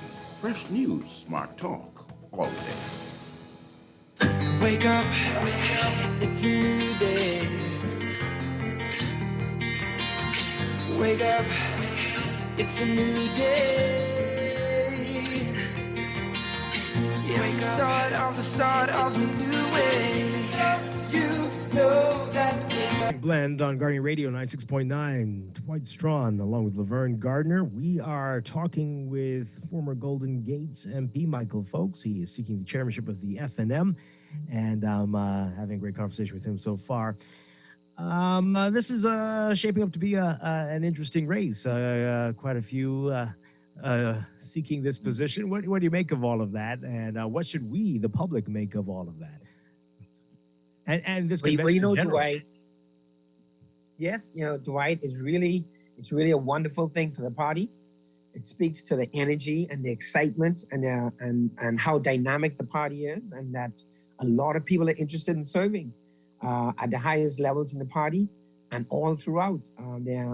Nominations are closed tomorrow, but they've been open now, I think for about 2 weeks now, and persons have been nominating. A lot of people have been nominating for all positions in the party. We have 51 officer positions that are all elected at our convention. Unlike the other party, they elect some officers, and some officers. Every officer of the Free National Movement is elected by the convention delegates. Every officer, from the leader straight on down. And I must say, speaking about the leader, as you might recall, we had a one-day convention in November 27th, Saturday. And at that time, Michael C. Pintard was elected by the delegates as leader of our party. And I must say, he's done a fantastic job. He's really been on the issues. He's gotten out the gate, and he's really representing the opposition and representing the Bahamian people well in terms of being the leader of the FNM and presenting a strong opposition. Because one thing we know, that people want to see a strong opposition, as they always do. We want to see a strong opposition, and Michael Pintard is really leading the way on that. And we're just very excited that a lot of people have come forward to run for not only chairman of the party, but as your news segment just stated, also for deputy leader. And in fact, even for leader, last November, 3 persons came forward to run for leader. So there's a lot of energy in the party. There's a lot of excitement. People are very hopeful, because at the end of the day, it's about us winning. It's about winning in 2026 or whenever the next general elections are called. And we are about strengthening the party and getting the party battle ready and ready to win in 2026. And there's a lot about that. There's just a lot of excitement about getting the party ready for 2026 or whenever the elections call. You said a lot just now, lots of questions on almost everything you said. But what do you make of your opponents for chairman, Dr. Dwayne Sands and Ellsworth Johnson? They are very, very good opponents, very good gentlemen. They're all friends of mine, both of them, and we all get along very well. Dr. Sands, Mr. Johnson, and myself.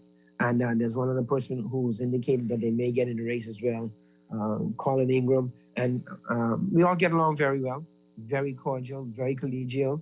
And we have a good relationship. And they're wonderful persons. And that's what I have to say about them. I think we have a good group. Mr. Folks, what prompted you to decide to put yourself forth for chairman? Thank you very much, Ms. Gardner, for that question. It's an excellent question. I decided to offer myself to serve my party at this level as chairman. At this time, I think mainly the service, my prior service and experience in the party, and I think it may be best offered at this time. I came up through the ranks in the party as torchbearer. Our youth association, Torchbearers Youth Association. And I must say here, it's a legacy of our party, because we are the first political party to have a youth organization and recognize the importance of youth and youth being involved in the politics of their country and prepare them for the future and involvement in politics in their country and to offer for public service. And so the founders of the party saw that as very important. And many persons, as you know, have come through the organization, started with torchbearers, have gone on to become MPs, gone on to become senators, ministers, and the like. Even a leader of the party, Tommy Tangas, came through the torchbearers, as president of torchbearers, and many others. And so I started out with torchbearers. I serve at the constituency level as a council rep.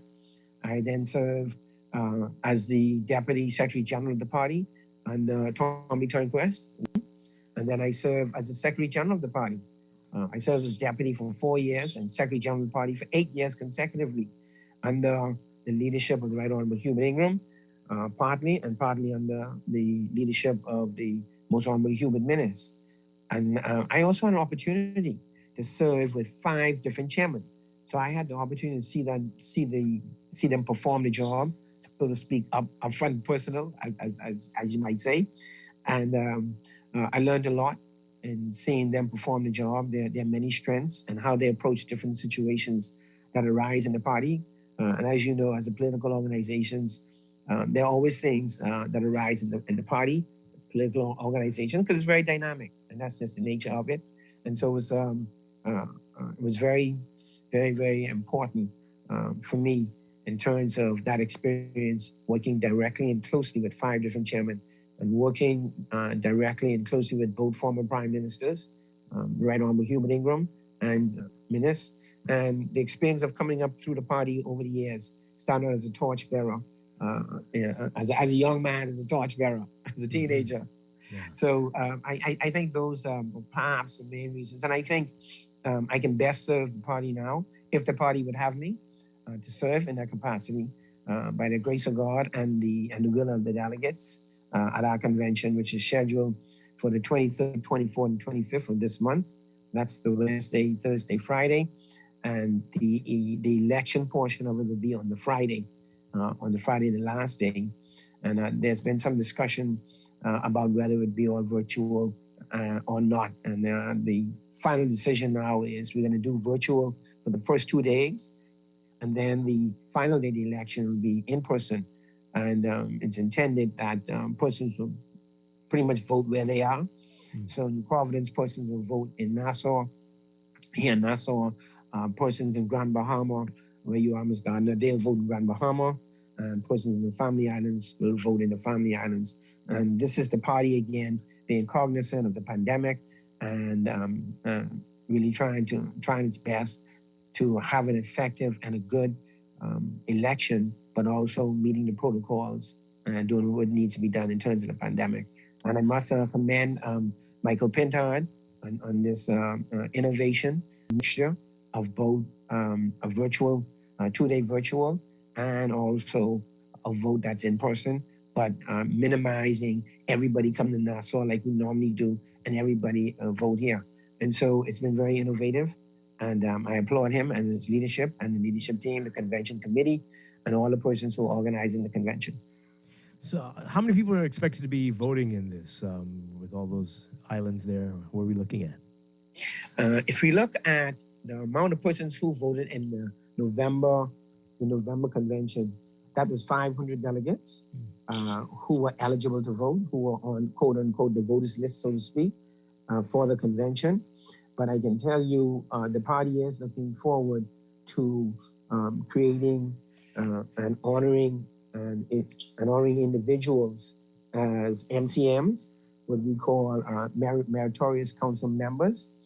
And every convention, we always award some of these. And so we don't know how much of those at this point will be awarded, but also vote in the convention. So it'll be in excess of 500. Exactly, we cannot say at this point.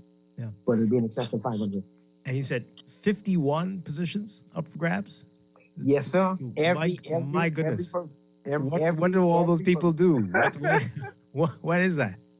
Every post. Well, as I said, for example, of course, the leader, and that was done already, as we said earlier. And so there's 50 others, the deputy leader, the chairman, the deputy chairs. And for example, the deputy chairman, in the past, traditionally, we have two deputy chairs, but traditionally, one has been responsible for the province constituencies, and one has been responsible for Family Island, for example.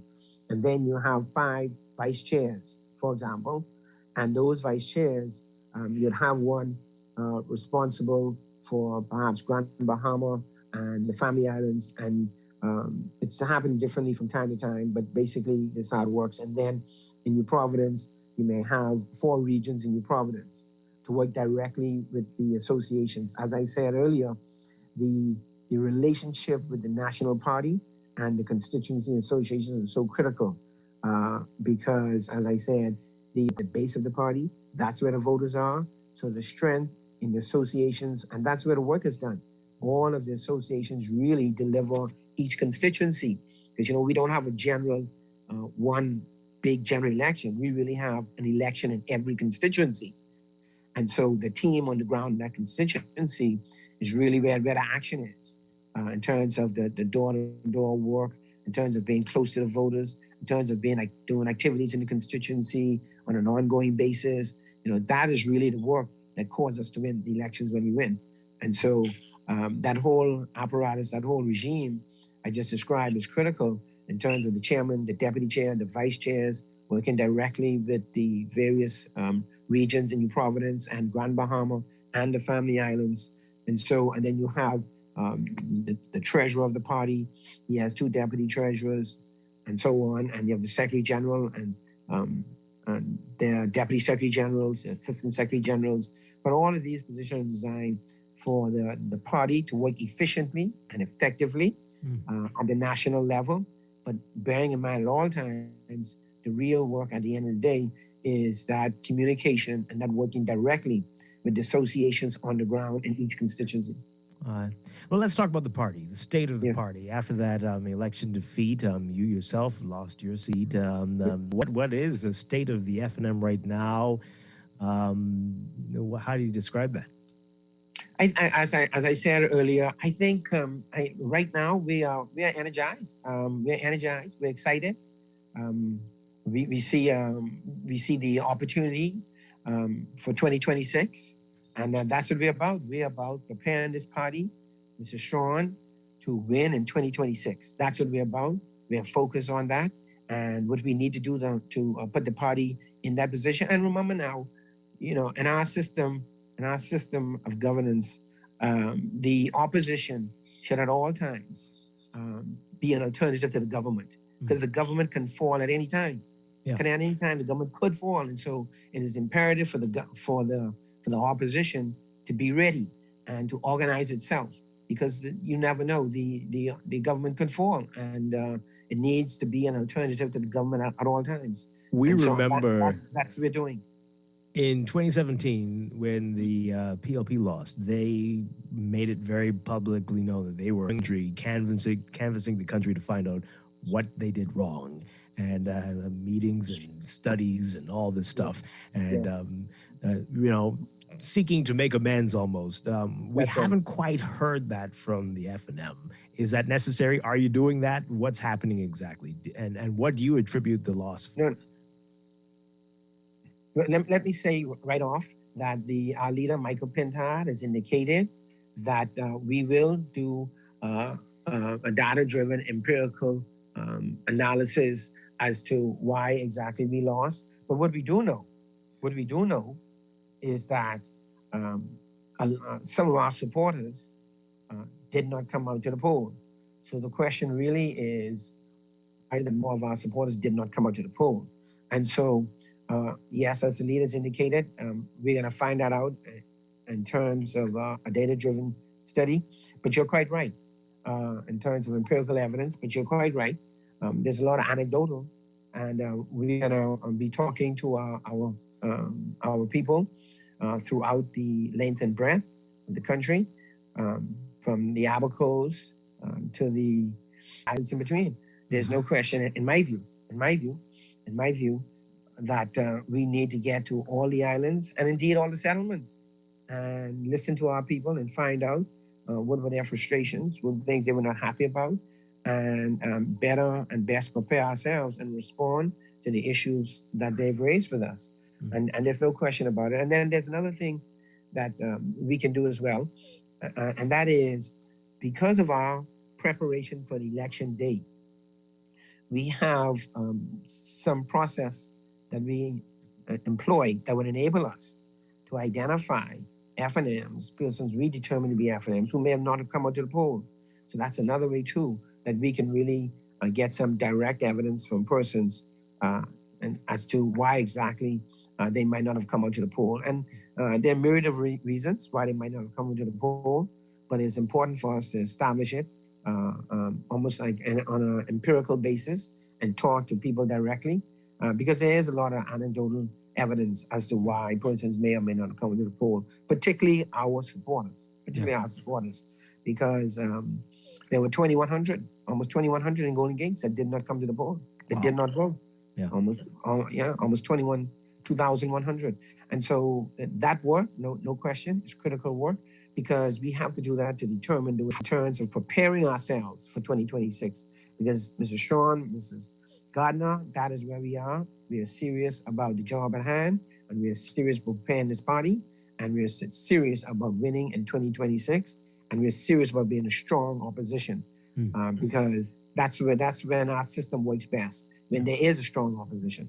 Now, you've mentioned his name quite a bit, your leader, Michael Pintard, but you know, some of us are kind of concerned that the former leader is talking quite a lot, and some would say more than he used to talk to the media before the election, and there's a great concern about that, and why that is that he's talking so much. What do you say about that? And should the public be concerned about this, that we are hearing as much, or if not more, from Dr. Hubert Minnis than we are from Michael Pintard often? Well, I don't know, Dwight, if we're hearing more from Dr. Minnis than we're hearing from Pintard. I mean, Mr. Pintard has really been out there. Yes, it is true that the former Prime Minister, Dr. Minnis, has also been speaking on some issues, but so have others. You remember now, we do have shadow ministers. And as I recall, Dr. Minnis is the shadow minister for health. And now we heard Michael Pintard say that he doesn't speak. Yes, I'm coming to that.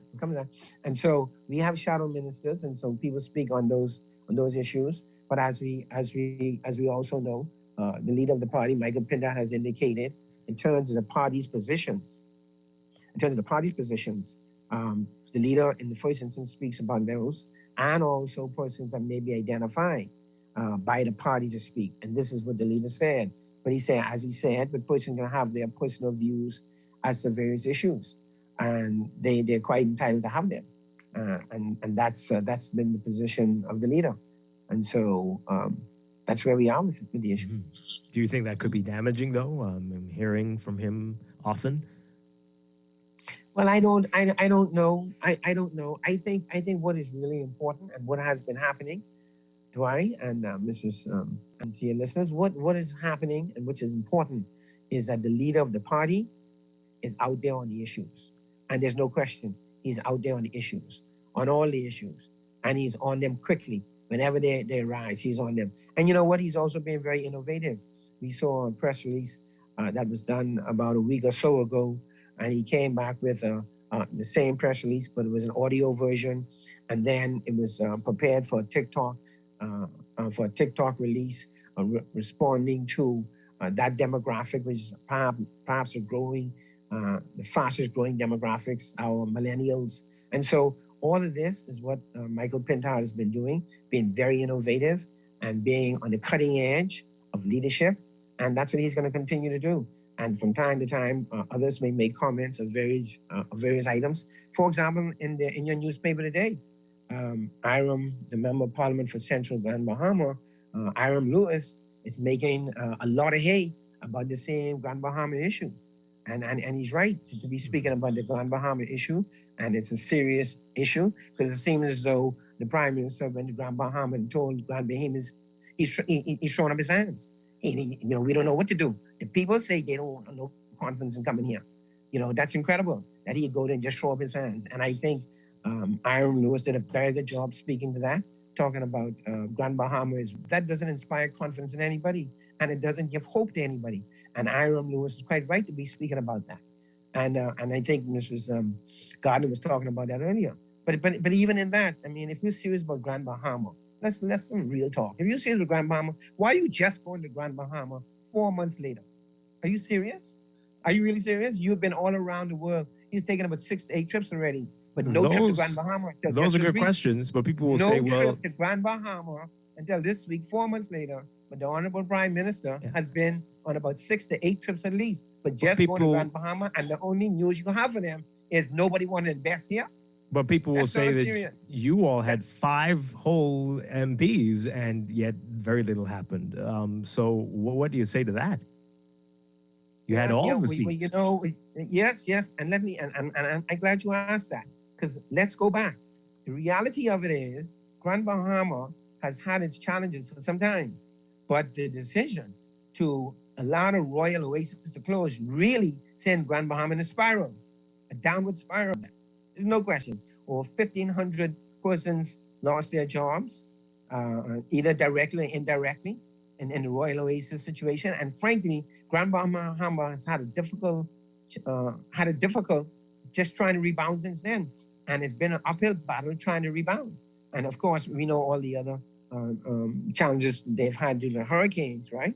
But the reality of it is that was a major decision that the PLP made, as I recall, it was in 2004. And that really sent Grand Bahama in a downward spiral and has been trying to rebound ever since. And but you see, Mr. Strachan, what is important is that where is the attention of the government today? Whatever happened last year or the year before, and that's why I say to just be going to Grand Bahama 4 months later and to tell them that you're so concerned about them, but you have nothing but bad news to tell them. And by the way, I don't really see how we can get out of this, but I thought I'd come and tell you. Okay, Really? so are you saying that we've had 2 F&M administrations since then? You're saying that is so serious that we are likely not able to dig ourselves out of it as a result of the Royal Oasis and the hurricanes? Is that what you're saying? No. What I'm saying is, unfortunately, that put Grand Bahama on a certain track, and it's been very since then to now, having regard to all the other things that have happened with the hurricanes and the like. And don't forget, we had the hurricanes that followed those that event, and so there've been a number of events. But that event was one event that really started the real downward spiral from where it was in 2004. But remember now, I raised this point to make the point that Hiram Lewis was talking about this too, and this is on the front page of your newspaper today. And so others amongst the parliamentary group will from time to time be on issues and be on them in a very strong way for many different reasons. And I think Hiram Lewis made a very good point about the whole attitude of this government right now towards Grand Bahama. Laverne, I hear you. That's what I was making. Mr. Folks, I have a statement and a question. Okay, so my statement first is, it is my belief, and I'm not alone in this belief, but it is my belief that successive governments have failed Grand Bahama and continue to fail Grand Bahama. That is my statement. I'm not backing away from that. It doesn't matter who is in power. You have an island that is failing, and no one who really seems, no government that really seems to have any idea or clue as to do with it. As I said earlier, the present government to come and to make this statement that the Prime Minister made, to my mind, no plan. But he only articulated also what other governments have demonstrated. That's the first thing. The second question, though, that I have is, in particular to you and running as chairman of the party, how has the support been for you? What do you feel that your chances are? Of course, you're going to be positive, but, canvassing and going around and talking with the delegates or communicating with delegates, what are you hearing on the ground in terms of your support for bid for chairmanship? Thank you very much, Ms. Gardner, for that question. Let me say that to date, I have practically met with and spoken to most practically all of the associations here in New Providence, and I am very encouraged by the response I've gotten from them. And I've spoken to a lot of the delegates outside of New Providence, and I visited Grand Bahama, by the way, following the November 27th convention. 2 weeks later, 2 Saturdays later, on the 11th of December, I was in Grand Bahama meeting with our supporters in Grand Bahama at our headquarters there. And it was a very good meeting. and I got a very good response from them. And frankly, I'm very encouraged. I'm very encouraged from the response I got from the meeting in Grand Bahama in December, and the meetings I've been having here in New Providence, and the phone calls I've been making throughout the Family Islands. It's been very encouraging. Absolutely. Yeah. All right, let's take a break. When we come back, we have a few more minutes with Michael Folks, who's seeking to be the chairman of the FNM. This is Morning Blend on Guardian Radio 96.9. We'll be back in just a few. Acting like you don't know what to do. Pick me, shawty, you know who you should choose. Pick me.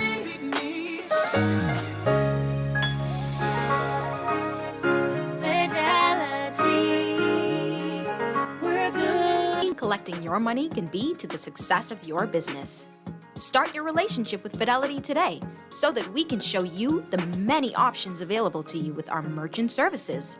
From click and pay options online to merchant terminals and e-commerce options. We're here to help your business succeed. For more details, speak to one of our business development officers at 356-7764 in Nassau or 352-6676 in Freeport. Visit our website at fidelitygroup.com or visit any of our branches.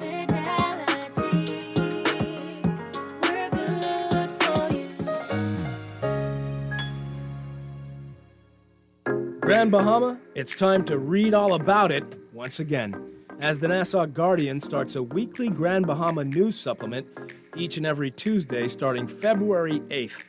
Learn more about advertising opportunities in the Grand Bahama news supplement by calling Barefoot Marketing at 727-9515 or 827-4578. Grand Bahama, make sure you get your Nassau Guardian daily and grab your Grand Bahama news supplement each Tuesday to keep up with all the latest Grand Bahama news. Technology serves to make our lives better, so why not your business too? At Custom Computers, we've been maintaining our knowledge and relationships with top tech companies since 1987 and carry only the most trusted brands like Apple, Microsoft has helped more businesses build reliable IT systems than Custom Computers.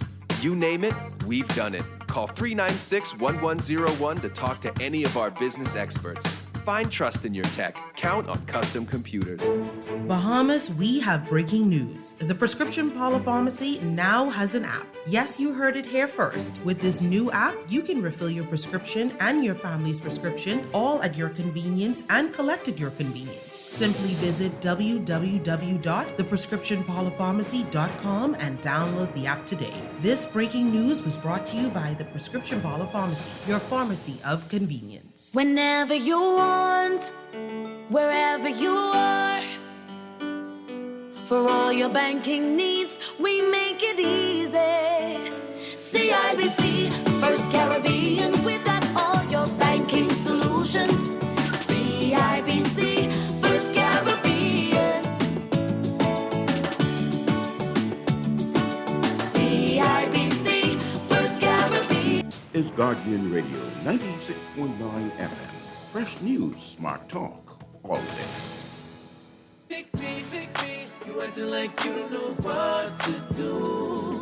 Pick me, shawty, you know who you should choose. Pick me, I'll show you what love is like. Let me be the one who'll treat you right. Reason one, shawty, I'll give you one. Michael Folks, he's seeking to be the new chairman, the next chairman of the FNM at the party's convention, February 23rd through 25th. In today's Nassau Guardian, we've got the results from the local government elections on the Family Islands and Grand Bahama. And we talk about local government a lot here on Morning Blend as a former MP. What are your views on the state of local government and local government for New Providence? Something that's been promised and talked about, but we are not there yet. What do you make of it? Where do you stand on it? Well, as you know, the Free National Movement brought in local government in Grand Bahama and in the Family Islands, and the government has always been, the FNM has always to expanding local government into New Providence. And in the last administration, as I recall, a committee was head up, was created to look at this issue. Obviously, there's some dynamics in creating the local government in New Providence, but the party's position is that we support local government in New Providence, and it's a question of getting it done. But let me say something else I want to speak to Dwight before I get off the show, please. And that is about a week ago or so, Dwight, I put out a statement as to the urban renewal workers. We have a number of urban renewal workers who have been terminated unfairly and wrongly, in my view, and they were terminated. They were mass firings of urban renewal workers, and a lot of them were fired. They were given letters of terminations, and they were not paid monies that are due them. They are owed a notice pay. They're owed vacation pay. It's really an indictment on this government that they will lay people off, give them a letter firing them, and not. These letters were given to them since in December, and these people have still not been paid. This needs to be fixed. And not only that, what they've done too is a lot of these offices, they terminate the persons and they close the offices. These centers have been closed in the Family Islands, in New Providence, and they're not providing the much needed services to the people on the Family Islands and the people here in New Providence. There's much needed services that the urban renewal centers provide. And this need to be fixed. And I call on Minister Obi Wilchcombe to fix this, to pay the people what they owe them, and also reopen these offices, these centers. They play a critical and essential role in all of these communities. And the irony about it is the PLP administration started urban renewal. And here it is now, they're closing offices. They're closing centers.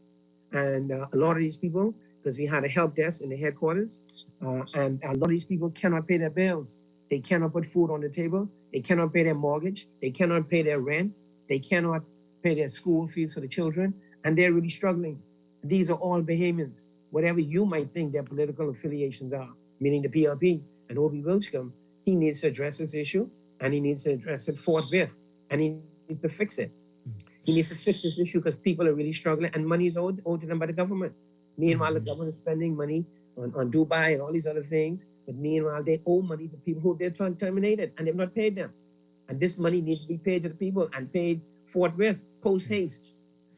We are running out of time, but let's get back to you and your run for chairman. If you are successful, what will be your first course of action? And tell us about that first year. What do you see as your position, and what needs to be done for the FNM and for the country as chairman of the party? Dwight, very good question. Thank you very much. The theme of my campaign is strengthening our party. And that is what I think globally and in a comprehensive way, which is critical. We have to strengthen our party. We have to strengthen, as I said, our associations, our organs of the party, the TYA, our Women's Association, all very important and essential organs of our party and play major roles in our party in every respect. We have to do that. We have to strengthen our party. We have to work to unite the leader, Michael Pintard, has indicated, yes, he wants to unify the party, and that means working together, as I said, and communicating, consulting, creating an atmosphere of collegiality amongst all of us, and working together towards winning in 2026, because that is what it's about, preparing the party to win in 26. And as we said earlier, visiting all the Family Islands, from the Abacos in the north, all the islands in between, and to Anagua in the south, and getting on the ground and talking with our people and strengthening the party, strengthening the binds, the things that tie us together, mending fences where needed, and reaching out to persons and involving everyone, welcome everyone, involve everyone, and communication. Yeah. We need to be talking to one another and strengthening the party. You said that quite a few times this morning. Yes. Winning in 2026, or whenever the next election is called. I mean, is that just the ultimate goal there, just winning, or do you feel already that the current administration is failing so badly that they've got to go? What is behind that? Yes, absolutely. I just talked like we just talked about Grand Bahama. I just talked about the urban renewal But those are employees. long-standing problems, though. Yes, yeah. No, but urban renewal isn't though. Urban renewal is their problem that they've created, and the people want to be paid. There've been a lot of issues. I mean, look at the priorities. The money's been spent for Dubai, and it raised major issue as the priorities. Look at the tax. The VAT now has been put on bread basket items, and let's not forget they put VAT on bread basket items in the first instance when they started VAT. We came in as a government, we removed it. Took it off the backs of the poor, the VAT on bread basket items. What they did, they came back and they put it back on them. We can put it back on you. So now you can be forced to pay it again. Okay? Meanwhile, reducing the tax burden on other persons and other groups who are much better able to carry the tax burden. And so it speaks to, and they talk about how they're for the small man. This is what they like to say, just their narrative. But talk to the persons who are now paying the 10% on the VAT on bread basket items. And so there are a lot of issues that have come about just since they've come in the government, and their tenure to date has been lackluster, very lackluster. As a matter of fact, most of the things they can claim credit for are things that were done or really started or put in place by the former government, in spite of all the challenges we may have had. The wonderful tourism numbers we're seeing, though that was put in place by the former government. Those numbers were increasing since we opened the economy back in November. Those numbers were increasing and constantly increasing month after month after month. The cruise ships being back now, and all the cruise ships in the harbor return was done under the prior administration. A number of things that they're claiming being removed from the blacklist. A lot of that work was done under the former administration, that we are now off the blacklist. We are no longer on the blacklist at all. The Bahamas is not. And that was done by the former administration. So there's very little, frankly, that they can point to that they have done, that they themselves have done, and not riding on work that the F&M government did, the last administration. And so, no, it's been very lackluster when you look at what they have done. It's unfair to be so harshly criticizing them only 4 months in? No, I don't. Because then this is the point I said earlier. It is the opposition's job to point out these things. We look to, and we need to have a strong opposition. No matter who's in government, there ought to be a strong opposition. That's our system. That's how it works. That's our system. Yes, we will work with them, as the leader has indicated. Michael Pender has indicated. We will collaborate with them where we can, and however we can assist them, we want to see them succeed. But when they fall and they fail, or they're not going the right direction, we will point it out, and we'll let them know. We let the payment people know. Oh, most certainly. And that is how our system works. That is our system. And we need a strong opposition, and we intend to be a strong opposition, and no question about it. We are confident that we, the Free National Movement, we do believe that we are better in government in terms of good governance, transparency, and accountability. We do believe that. We believe that. There's no question about it. As F&Ms, we believe that. And so we, as they say, we're going to watch, we're going to wait, we're going to see, and we're going to take the fight to them. Yes, we will. We can take the fight to them. Where they're falling down, we're going to point them out, because the Bahamian people need to be aware, and hopefully they will make some improvements. And it'll get them to sharpen their positions and be more responsive to the people, due to the good opposition. Because as the saying goes, the government will have its way and the opposition will have its say. And so they're in government and we're in opposition, but we're gonna let them know where they're failing, where they ought to do better. And as the leader said, where we can collaborate and work with them, we will, because we want a better Bahamas for all Bahamians every day. That's what we want. A better Bahamas for all Bahamians every day. And this is the way it works. Michael Folks, thank you so much. It's going to be interesting, the convention 25th. Good luck to you. And, thank you. Well, I'm sure we will talk again soon. We're going to break for news and be back. This is Morning Blend on Guardian Radio. Stay with us. Thank you. Thank you very much, Ms. Strachan and Ms. Gardner. Thank you. All right. Thank you.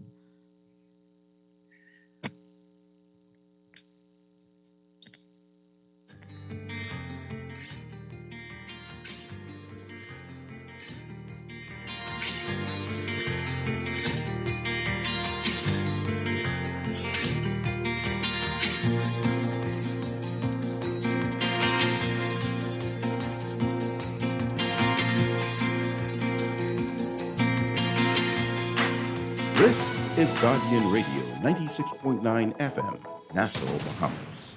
FM.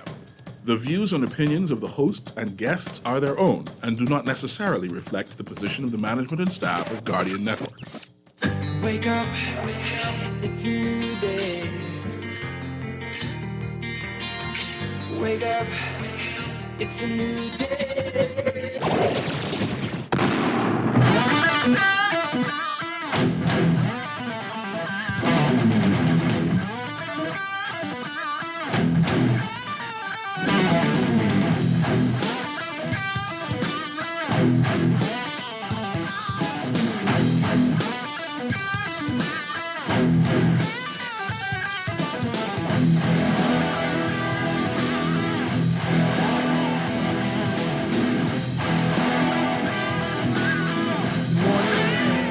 Welcome to Morning Blend Business on this Thursday, February 3rd, 2022. Welcome back to our Morning Blend listeners. Once again, I'm Dwight Strachan along with Laverne Gardner.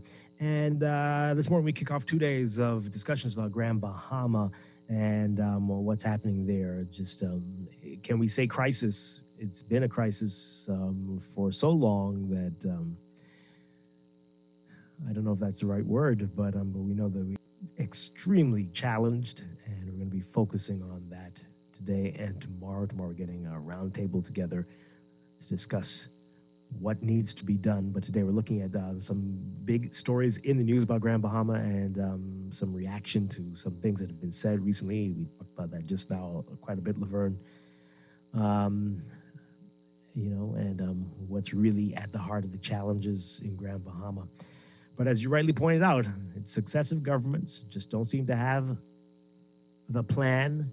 And I don't know what's happening. They're waiting for somebody with a magic bullet to come in and do something, somebody to... Yes, exactly that. Exactly. Some wizard exactly that. to pull out the sword out of the stone. I don't know, but it just... some investor to come with their vision. Oh, dear. And then they can just get on board that vision as opposed to having a vision for the island and then seeking investors who can align their vision with what you have.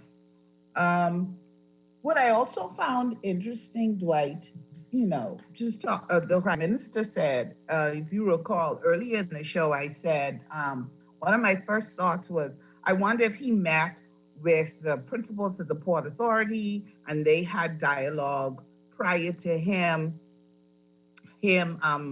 making his statement. And I don't think that he did.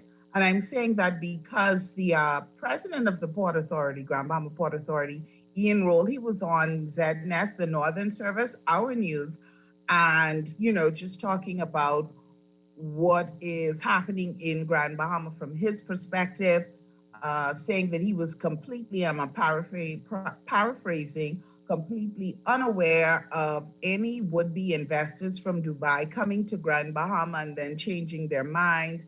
He reached out to whomever were officials in the former government to find out if they were unaware of these would-be investors, and they had did not know about these investors. He isn't saying that it isn't. He made it clear, too, saying that he's not saying, that it isn't true that it happened. It's just that they were completely unaware of these investors coming from Dubai and then checking it out and then changing their minds. And then he began to say things that are still in the pike. He talked about, Carnival Cruises still interested in their investment with creating another port, and went on to say that in terms of they've been waiting over 2 years for permits. The permits, he basically said the permits that the Port Authority were responsible for signing, they had already signed. However, they were waiting for other permits because the Port Authority does not have responsibility for the water. He also talked about 2 solar companies that were interested. He mentioned that Royal Caribbean and the ITM Group are still looking and working to finalize their deals and arrangements with the port, even though they may have pulled out of the deal with the hotel. That they had investors who were interested in Port Lucaya and in the marina. and that he also had some Bahamian groups that were interested in investing in Grand Bahama. So I don't know.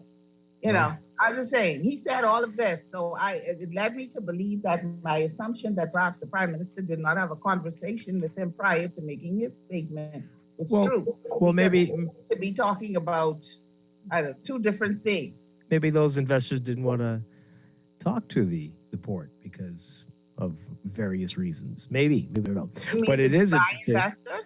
Maybe they just didn't want to talk. Maybe they just came on vacation, like really low under the radar, and said, why don't we come on vacation and just canvass the island and see if we want to? I don't know. Did he say that they actually visited Grand Bahama, or they just were aware and didn't want to even think about it? I don't know. I think he said that you're referring to the prime minister. Yes. I believe he did say that they came, saw, and was like, we're gonna pass. Oh boy. Okay. Me again, paraphrasing. Right. Well, this came up in the House yesterday. You heard Michael Folks bring it up about Hiram Lewis, who's been questioning this, and our Paige McCartney writing about it in today's Guardian Business section. Central Grand Bahama MP Hiram Lewis yesterday demanded the Prime Minister apologize to Grand Bahamians for his recent comments on investor confidence in regards to the island. Lewis, referring to an article published earlier this week in Guardian Business, saying that residents on the island were in an uproar over the article. In the article, Prime Minister Davis said during his recent trip to Dubai, he met with investors who were investing in the Bahamas, but when they visited Grand Bahama, apparently, their desire to invest withered. Oh dear. Okay. So, this is Lewis saying in the House, quote, the Prime Minister stated that investor confidence in the Bahamas is up. I was happy, very happy when he said that. However, he headbutted Grand Bahama with the statement, quote, but not in Grand Bahama. What a damaging statement to our economy. The power of life and death is in the tongue. Be careful what you speak. He went scripture there. Yes. Okay.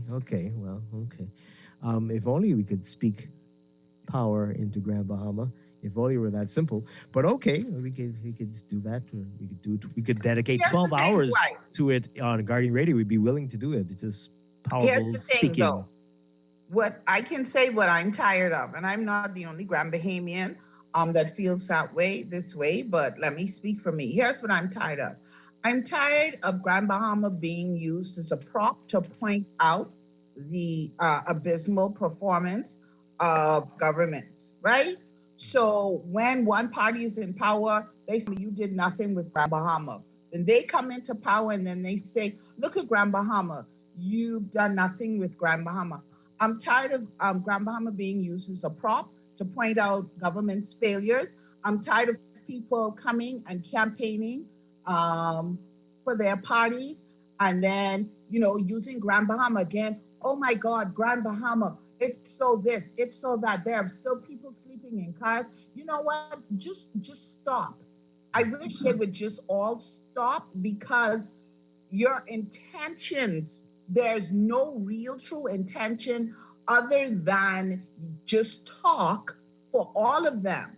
For Grand Bahama, there's really no true intention. That's the way that I look at it. It's just used as a prop to say, look how you failed. Well, they've all failed, like I said. They have all failed. Absolutely. And here we are. Yeah. Well, Lewis went on to say that the people in Grand Bahama saw the comments as a negative and that people are, quote, turned upside down over it. Not the headline, it was clear. Now, Davis, Prime Minister Davis, sought to defend his comments, stating that he never said to investors not to invest in Grand Bahama, and he is trying to promote Grand Bahama. He said, quote, if anyone read what I actually said, they would know there is no connection between the headline and what I actually said. What now? First of all, a question was asked as to what is the confidence level of investors in the Bahamas. I took the opportunity then to express the fact that investor confidence is at an all-time high. And just not in Grand Bahama. And we're seeing a lot of interest being expressed in the Bahamas. And the question was, what about Grand Bahama? And so I recounted an experience I had in Dubai in engaging potential investors who were expressing interest in the Bahamas. And in fact, the Minister of Foreign Affairs, who was, when they were expressing they had a project they wanted to put in Nassau, asked, what about Grand Bahama? He said that. I was in the meeting, and the investor said, Grand Bahama, no. And he was expressing his reluctance, and this person knew the Bahamas. They've had their sight on investing. Why were they reluctant? Let's see if he says. They've had their sight on investing in the Bahamas since 2015. And so this reluctance I sensed at the end of the day. We said, we want you to come, but you will have to include Grand Bahama as well. That's the point. And that discussion informed what I had to say on that day. Okay, first of all, that's not what you said initially. You didn't add in the part that you said that if you want to invest, you have to include Grand Bahama. It would be interesting if we found out exactly why it was such a hard no or a hard pass. But then it just goes back to there really aren't any plans. It's like Grand Bahama is here and we don't know what to do with it. Yeah. We out here on our own and we don't really know what we're gonna do, how we're gonna get it done. We don't know. Right. We don't have a clue. And we are relying on anyone to come here with their vision. Right. And so that's what it is.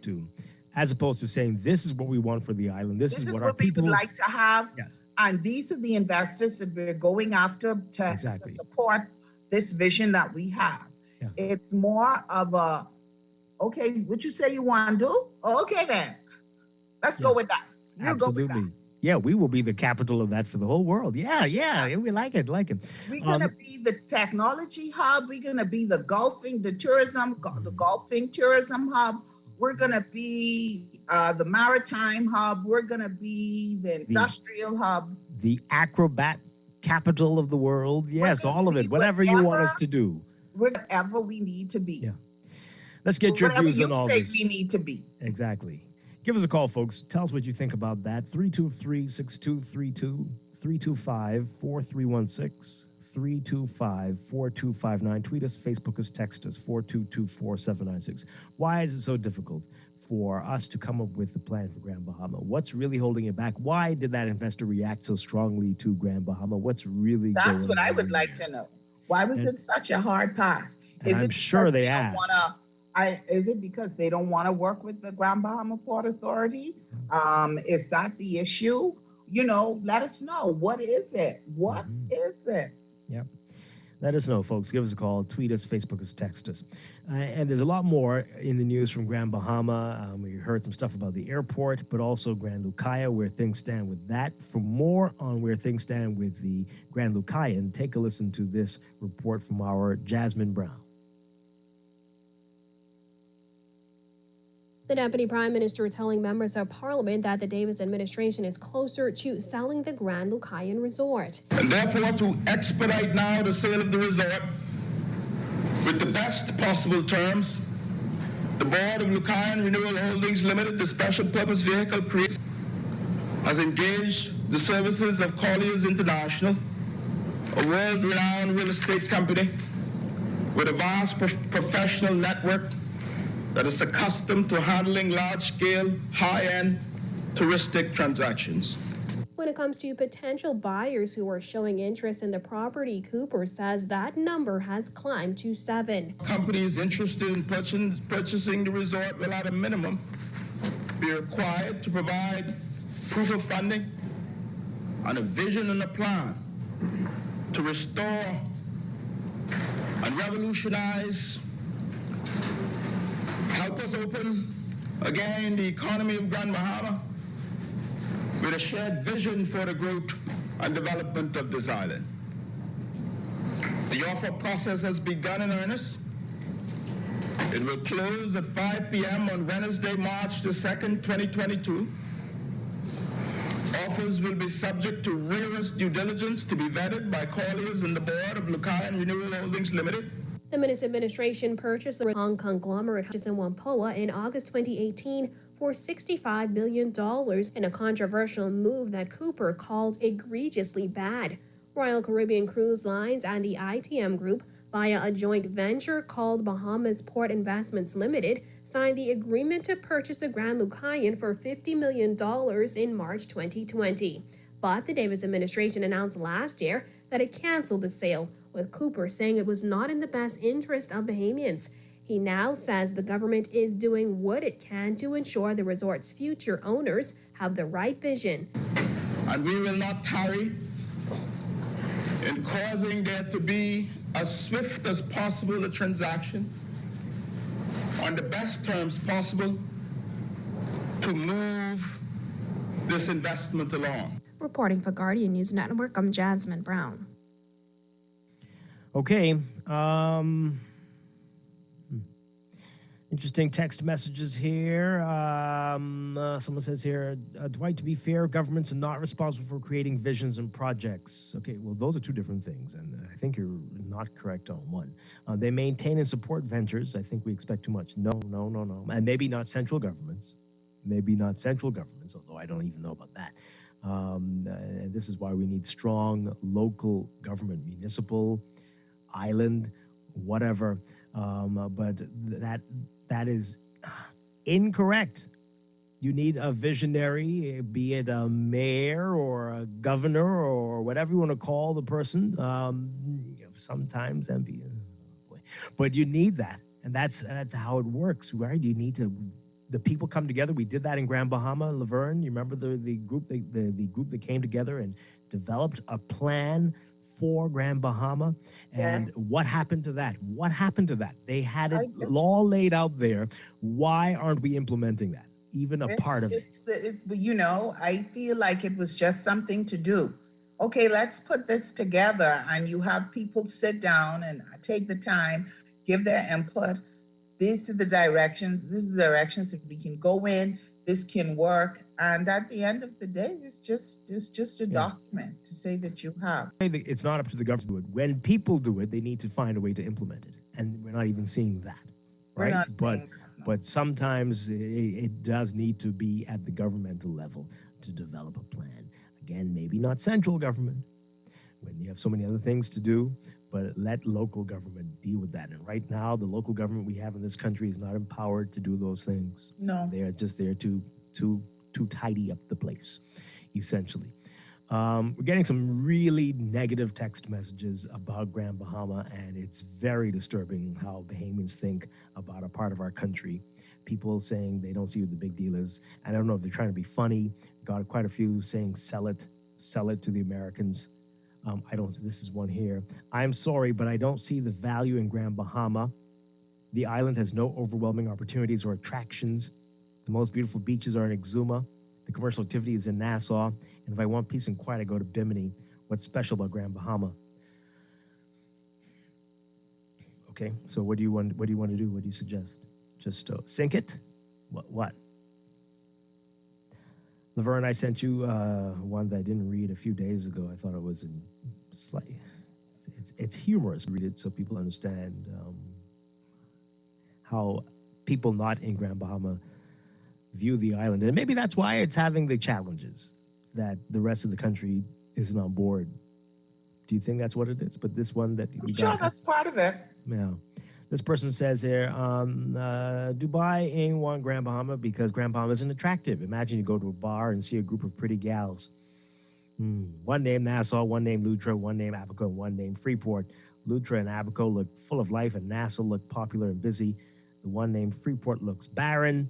Why would I want to flirt with a girl named Freeport? Oh, boy. Another one today. Oh, this is similar. I don't understand. Why can't we just let the Hilton close? What's the big deal? And I think we should just close down Grand Bahama too and stop investing in it. It's a waste of money.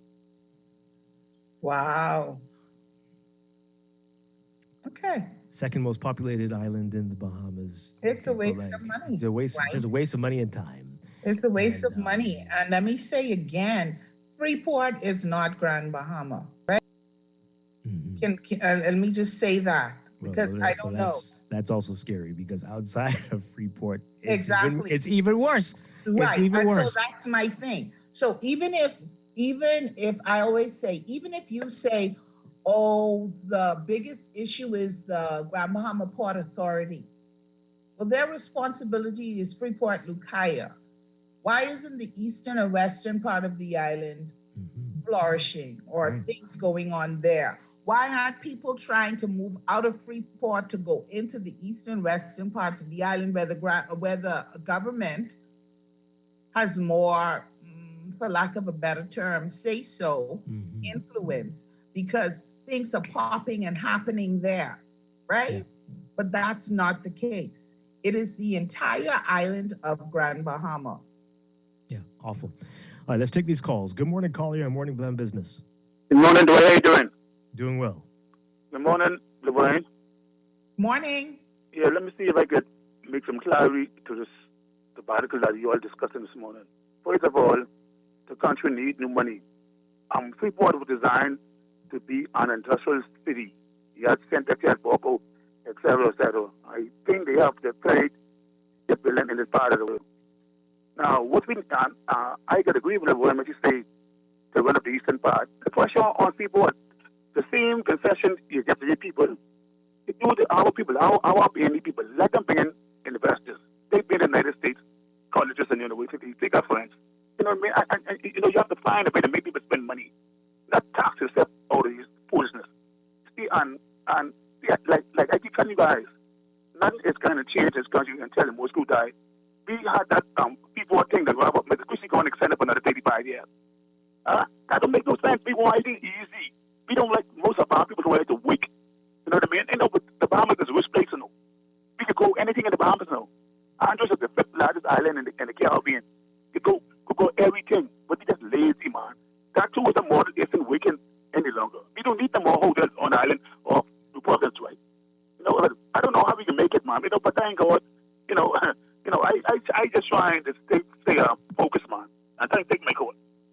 Okay. All right. Let's take another call. Good morning, caller. You're on Morning Blend Business. Hi, turn on your radio for us, please, and talk to us. Good morning. Hi. Are you there? Good morning, caller. You're on the air. Morning, Dwight. Morning, Laverne. How y'all doing this morning? Doing well. Good morning. Good. First of all, let me say to JJ, I always like listening to him, but I have one correction for you, good buddy. Andros is not the 5th largest island in the Caribbean. The Bahamas is not in the Caribbean, geographically. We may have the 5th largest island in this region, but not in the Caribbean. I just wanted to mention that point of geography. Dwight and Laverne, my thing regarding us Bahamians is, for one, we do not appreciate nor value this country as we ought to. Many people constantly would criticize an island of the country as if it's a separate part from this country.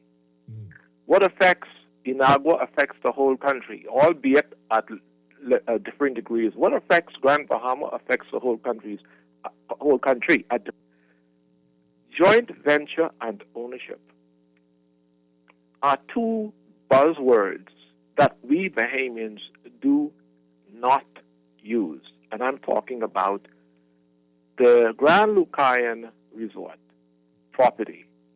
Why is it that governments have not considered, now that we own that 2,500 acres or so, why don't we keep the ownership of the property?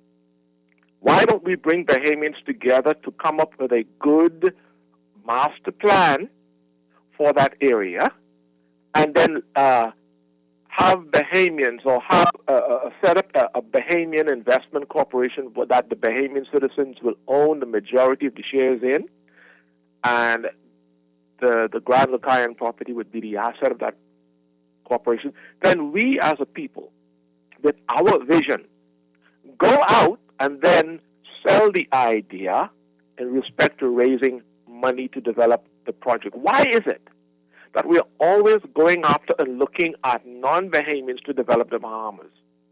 What you have, one will settle for almost anything. So when I hear my fellow Bahamians say that Grand Bahama doesn't have any value, for one, that is wrong. But it's sad, because every island in this country has a value. We as a people don't know. what the value is. The foreigners come here. They make hundreds of millions of dollars a year or a decade or whatever have you off of this country, while we're going to bed hungry because we constantly are minimizing or eliminating the natural value, the intrinsic value of this country that God has given to us. So I suggest that we start rethinking in a more positive way what the Bahamas means to us, and then start looking at ways that we can own more of the country as citizens and control the scope and the pace of the development. Yeah. And that Blue Cayenne property, in my estimation, is a perfect opportunity to do that. Thank you very much. Appreciate it. You're welcome. The comments. All right, I'm going to read a couple messages, and then we're going to take a break and be back with more. Some of you are breaking my heart today. This is very sad to hear you speaking like this. And this is, the country's failed if we have so many people saying these type of things. This person, Laverne, says, great show as usual. Dwight, why are you downing the idea of giving Freeport to the USA? If a parent has a child that can't take care of the child, you send the child to a family member that can take care of the child. Oh my God. Wow. Why did you read that? Because we need to hear this. We need to hear. Oh, Dwight, we don't need to hear this. How warped our people are, and this is why so many of our islands are failing, because we just see them as disposable. We don't get that they all have massive potential. That everybody doesn't need to be piled up here in New Providence. That you can't afford land in New Providence because everybody's trying to get here, and we've got all these islands where we could spread out and have thriving cities on each one of them and not be. Oh my gosh! But we love to complain. We want to be here and complain about the fact that we can't buy land and then we need. But this is. It's just like the previous caller said. When you look at it and you figure I'm okay, it's like we talk about, because you're okay. Yeah. And it isn't impacting you in any way. It doesn't mean anything to you. And so that is the extent of how people feel, those people who are, calling or commenting and saying, oh, just give them to the United States, or just think it, or just whatever, because it isn't affecting them. They're not thinking that, hey, this is an island that is a part of the Commonwealth of the Bahamas. And if they are not doing well, if they are not thriving, then I should care about that. I should want better, because I don't want to be in that state, but because I care about my fellow Bahamian. But if you're good, they good. So, my goodness, this one's more positive as we go to the break. Bahamian people are their own, slightly more positive in a different way. Bahamian people are their own worst enemy. How dare they ask what's the big deal with Grand Bahama? Well, it's our second city, and many people, Bahamian people, are impacted by its economy. People stop being political depending on the party that's in. It's okay that they failed. Depending on the party that's in, it's okay that they failed Grand Bahama. It's not okay. I guess you're defending the field. We need to revive Grand Bahama and all of our family islands for the betterment of the entire Bahamas. Absolutely, absolutely. We'll get to more of your messages and your calls. I see the calls coming in. We're going to get to those and more of what's happening in Grand Bahama when we get back. This is Morning Blend Business on Guardian Radio 96.9. We're focusing on Grand Bahama today and tomorrow. Stay with us. Are we on the air? Yes, you are. Hello, Ma. I'd like to hear a new beat on the request line. Okay, you got it.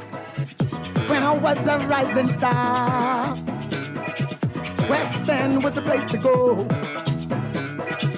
Some never thought I would get this far. I thank the Lord I still got my show. Junior Wish could play that guitar. That boy could sing till he make you cry. Then it even end up to the star, Austin Grant's place. Party till the morning light, and that's no lie. Sweet home Grand Bahama. Music, please. Oh, I'm coming home to you. Music, please. Sweet home Grand Bahama. Music, please. Nowhere else would ever do. Ready to save? You can put $100 into the CFAL Savings Express Plan. Earn interest on your savings while you're sleeping, eating, or standing in line at the bank. Ready to invest? Start by putting $1,000 into our mutual funds and earn interest there too. Because at CFAL, your interest is our interest. Visit CFAL.com to start now. CFAL, growing wealth for future generations of Bahamians. The Water and Sewage Corporation advises the public, its customers, and residents of Taylor Street, Nassau Village, that the corporation will commence improvement work on January 31st, 2022 for a period of 10 weeks. During this period, there may be interruption in water supply, road closures, and detours around the work area. Where possible, motorists are asked to avoid the area between the hours of 9 a.m. to 2 p.m. daily. The corporation apologizes for any inconvenience caused and appreciates your patience as they work to improve their level of service.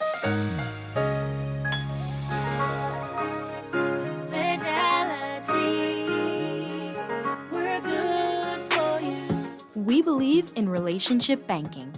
We take pride in getting to know our clients. You have access to knowledgeable, approachable ambassadors and financial coaches so that we can recommend them. At Fidelity, we care about you.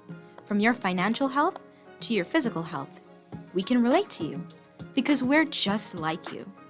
Come and start your relationship banking experience with us today. Visit us online at fidelitygroup.com.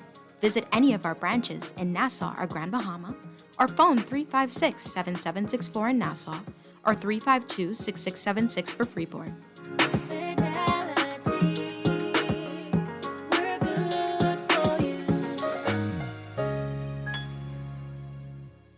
This is Guardian Radio 96.9 FM.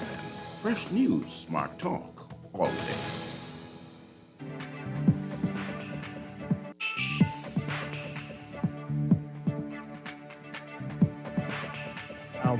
Credit rating agency Moody's calling the government's revenue growth expectations in the Ministry of Finance's recently completed fiscal strategy report and medium-term debt management strategy overly optimistic. Moody's contending that under the country's economy and bumps in the implementation of improved revenue collection measures could prove restrictive to the government's fiscal consolidation and debt-lowering plans.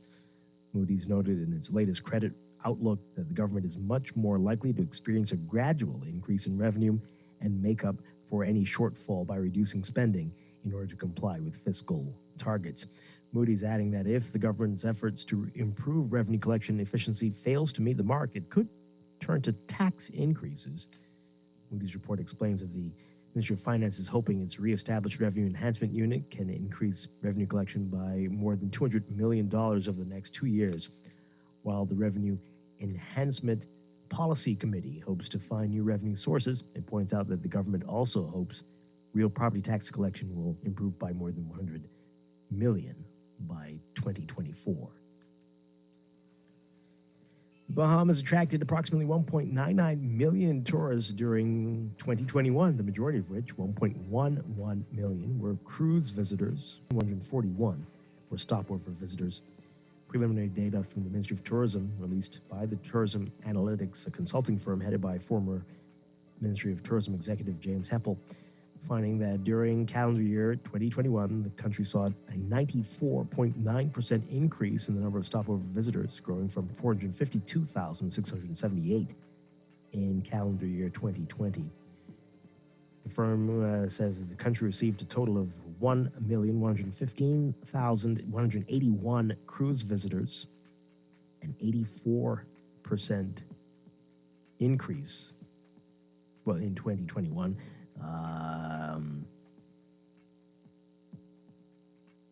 And that the numbers are preliminary and may be subject to change. You can read more about it in today's Guardian Business section. Overseas, the Bank of England raising interest rates for a second time in 3 months today, pitting the United Kingdom far ahead of the rest of Europe and the U.S. in moving to tame surging inflation that is squeezing consumers and businesses. The bank's Monetary Policy Committee voted 5-4 to boost its key rate to 0.5% from 0.25%, with the dissenting members arguing for a bigger increase. It also voted unanimously to begin reducing holdings of UK government bonds and corporate debt, which the bank has built up since the global more than a decade ago to help bolster the economy. UK consumer prices rose 5.4% in the year through December, the highest inflation rate in almost 30 years. The squeeze is only going to get worse, with household energy prices expected to jump a record 54% in April, and income taxes set to rise by 1.5% the same month. That decision coming a week after the U.S. Federal Reserve said it would end its own asset purchases in March and was likely to raise interest rates for the first time in more than 3 years. Monetary policymakers around the world are trying to contain inflation fueled by rising energy prices and supply shortages as the global economy recovers from the global pandemic. In your Market Watch, recapping trading on the BISX. From Wednesday, your market movers: AML Foods Limited moving 750 shares, closing unchanged at $5.30. Doctors Hospital moving 3,500, down 20 cents to $10.06. Fidelity Bank moving 102, unchanged at $15. Consolidated Water up 3 cents to $2.06. Emira Incorporated down 13 cents. 6 all-share index closing at 2,197.79, down 0.09. That's your Market Watch. And that is your morning business report, brought to you by CFAL, growing wealth for future generations.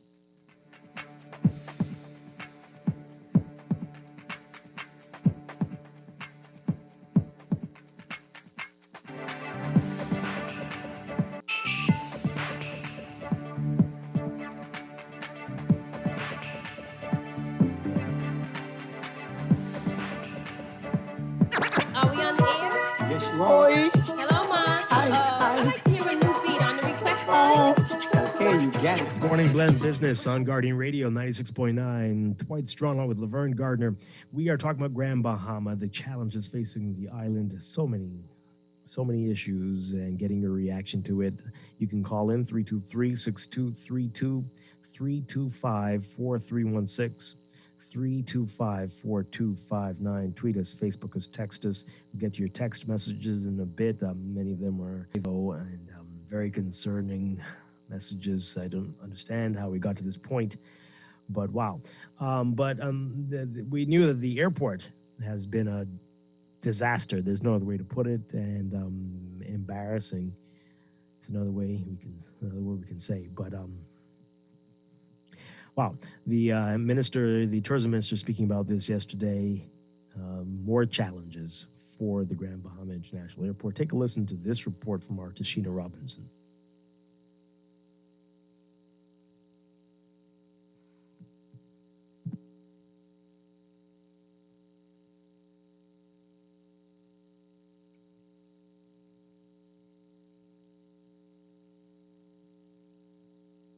Yeah, okay, we're getting that report.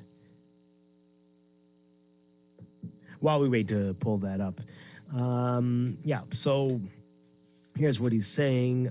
The airport operating at a loss of $3.6 million per year. The airport, according to Chester Cooper, he's saying the reconstruction of the facility is a priority of the government. The airport suffered as a result of Hurricane Dorian, as you know, and was subsequently purchased by the government last year under the Minutes administration. Cooper, lamenting the fact that little work was done on the facility since then, he noted that the U.S. Customs pre-clearance facility is at risk given the slow rate of repairs. He said, quote, "In summary, the sellers took the insurance money. We spent in the region of $1 million up front, and we inherited the ongoing operational losses to the tune of $300,000 a month, of a total of roughly $3.6 million per year, per annum," he said. And since the acquisition, very little has been done. One of the highlights of the Grand Bahama International Airport has long been its pre-clearance facility. Since the airport was destroyed during the storm, the U.S. has relocated some of its resources and suspended pre-clearance at that location. We've recently been informed by the U.S. government that given the ongoing indefinite suspension of the pre-clearance services at GBIA and the slow state of the reconstruction of the airport, the U.S. government has initiated a process to cease pre-clearance operations at GBIA. Our partners in the U.S. government have assured us that it remains committed to the agreement between the government of the U.S. and the government of the Commonwealth of the Bahamas on pre-clearance entered in 1974. The U.S. Embassy, U.S. Customs, and Border Patrol have advised us that they look forward to upcoming pre-clearance consultative group meetings. collaboration in facilitating and securing travel between our countries. Cooper says that in the meantime, the government is going to begin remedial work at GBIA, including the installation of generators as well as elevators in the air traffic control tower. Cooper says the government is seeking to make use of PPPs, public-private partnerships, to help fund the construction of several airports around the country, and that the Grand Bahama International Airport will be part of this process and is of absolute priority to the government. All right, so Laverne, being there in Grand Bahama, how do you feel about that? Pre-clearance, and boy, this is another setback. I'm not surprised, Dwight. I'm not yeah. surprised. Mm-hmm. We were just, friends and I, we were just discussing this a couple of months ago. There's nothing happening in terms of trying to rebuild the airport. What we have now, you certainly can't have pre-clearance in there. So I'm not surprised that the United States would make this decision in terms of pre-clearance in Grand Bahama. Well, what is it like now? Last time I was there, it was a tent now. We don't have tents. We've improved. Oh, okay. We don't have tents now. Mm-hmm. We now have a separate building that if you are traveling outside of the Bahamas, if you're not traveling, if you're traveling internationally, you're traveling to the US, you go into another building where you wait for your flight. So there are two separate buildings because, before time, everybody was together, whether you were traveling domestic or international, we were all together. Mm-hmm. But now there is a separate space for people who are traveling internationally. And so you go through the area where domestic is, and then you go through another door, and then you go into a separate building for that. My goodness. Wow. We don't have to collect our bags. If you're traveling, I'm not sure if you're traveling domestically, if you still have to. But if you are traveling internationally and you return home, you no longer have to get your bags off the back of the truck or the tarmac. They now bring them inside the building where immigration officers are. Okay, that's some progress there. Yeah, that was no longer off the back of the truck. Great stuff. All right, we got a lot of calls and not much time, but let's take these. Good morning, caller. You're on the air. Good morning, caller. You're on the air. Hello? Hi, good morning. Hi, morning, Mr. Strachan. How are you? Doing well. Yeah. Listening to you, why is you on Grand Bahama? Grand Bahama is a sore topic, and this has been, from a long time, from 1967. You remember when Sir Lyndon Finland, said to them, "Bend or be broken"? Mm-hmm. So I think the Hawksbill Agreement, one, that needs to be reviewed so it could be investment friendly. So Grand Bahama could get back on its feet. What do you think? Something drastic has to be done. Something very drastic has to be done. We're going to talk a lot more about that tomorrow. I've said it before, and we'll put it to the panelists. And Laverne, I hope you are able to come back for that as well, putting you on the spot on the air. But yeah. Yeah, I see that. I see that you're doing that.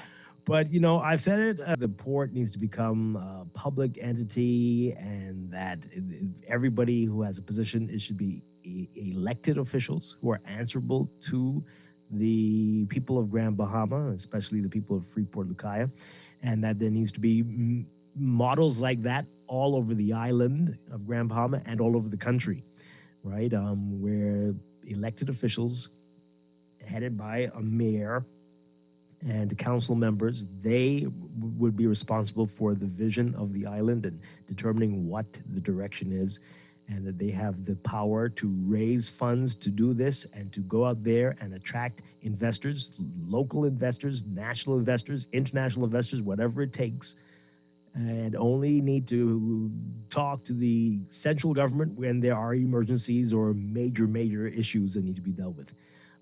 I think that's a start right there. And otherwise, people from Nassau who don't get it can't sell something they don't get. and we're going to continue to make these mistakes all over the country. Dwight, let me just say I've been corrected. Private flights still operate from a tent. Sorry. There you go. Sorry about that. Yeah, I thought so. Good morning, caller. You're on the air. Good morning to you, Dwight and Laverne Shellen Johnson. I know it's not sufficient time, but Dwight, 100% what you asked for, including the requirement that local government be on every island, is part of the Hawkesbury Creek Agreement. It was intended to take effect in August of 1990, and the local government we have is a knockoff to actually allow the delayed implementation of the Hawkesbury Creek Agreement. It's a beautiful agreement. If you ever had the opportunity to read it, the Royal Commission reports and other subsequent things, such as the United States Senate report. There's a whole bunch of information out there on it. That's the problem with a lot of people. This is why when we talk about these plans for Grand Bahama and these National Development Plan, which is nothing more than idea books, and so many of us often say, why don't we? Not very often. We don't get often, how do we do these things? The two things that is needed for Grand Bahama: leadership and the political will to end the grand deception. And so when you talk about a shared vision on investment, you talk about a lack of airports, you talk about a lack of fire suppression system, a harbor that is industrial, in fact, an infrastructure that is crumbling. You know, we talk about how good it is, but it was actually built to last this long in 50, 60 years ago. There's some laws and things that must happen in the Bahamas that makes it investor-friendly for the 21st century. We're still relying on archaic laws that hasn't kept up with the change of the time since 1992. But there is a real conversation to have, because as it stands right now, there can be no economic recovery of the Bahamas. And I challenge your experts and your financial people to show a blueprint for an economic recovery of the Bahamas and restoration and even catching up for the anemic growth without Grand Bahama playing front and central as part of it. And I think we really have to have a conversation about the wider Bahamian economy rather than the soundbite governance that we never allow them to bring information to substantiate their position or defend their position. And so until we get real, we're going to find out that we are in some real trouble fiscally, but we are not facing the reality. We seem like we want an inconvenient truth, an inconvenient lie as opposed to a brutal truth. And until we actually have a conversation, I wish I had more time on Grand Bahama. It'll be our savior of our economy. Thank you so much. I can imagine. Thank you so much, C. Allen. Appreciate it. All right. Again, we're going to talk more tomorrow about it. And, it's going to be interesting. But as the Prime Minister says, hey, enough talk. It's time for action. Of course, I don't know if he knows what that action will entail yet. But we will see. All right. Hey, it's time for today's drawing for the Bahamas COVID vaccination raffle. All right. So we got 2 sets of prizes to give away. And you remember our partners at the U.S. Embassy are going to contact you to let you know how you can collect your prizes. So for it's all for the weekend. 4 bottles of Gordon's Gin, and we're giving away 2 sets of 4 bottles for Gordon's Gin and 2 sets of 4 bottles for Smirnoff Vodka. Wow. Okay. So 4 bottles of Gordon's Gin going to Sonia Brown. Sonia Brown, you've won 4 bottles of Gordon's Gin. You guys knew about that. And then 4 bottles of Smirnoff Vodka. Is this right? Value Butler. Is that, Value? Okay, Butler. They're going to contact you and tell you how you can get your prize. Congratulations. 4 more bottles of Gordon's Gin going to Trey Bethel, Trei Bethel. Congratulations. 4 bottles of Gordon's Gin, and then 4 bottles of Smirnoff Vodka going to Therese Nairn. Congratulations, you won, and again, they're going to contact you with how you can collect your prize, the Bahamas COVID vaccination raffle drawing for today. Laverne Gardner, thank you so much. Always a pleasure. It's always a pleasure to be here, Dwight. I'll see if I can work around my schedule. Yeah, well, appreciate that. Okay. And that's it for us today for Morning Blend and Morning Blend Business. We're back tomorrow. Dwight Strachan, have a great day, everybody. Stay tuned for On the Clock with Aaron Green coming up next.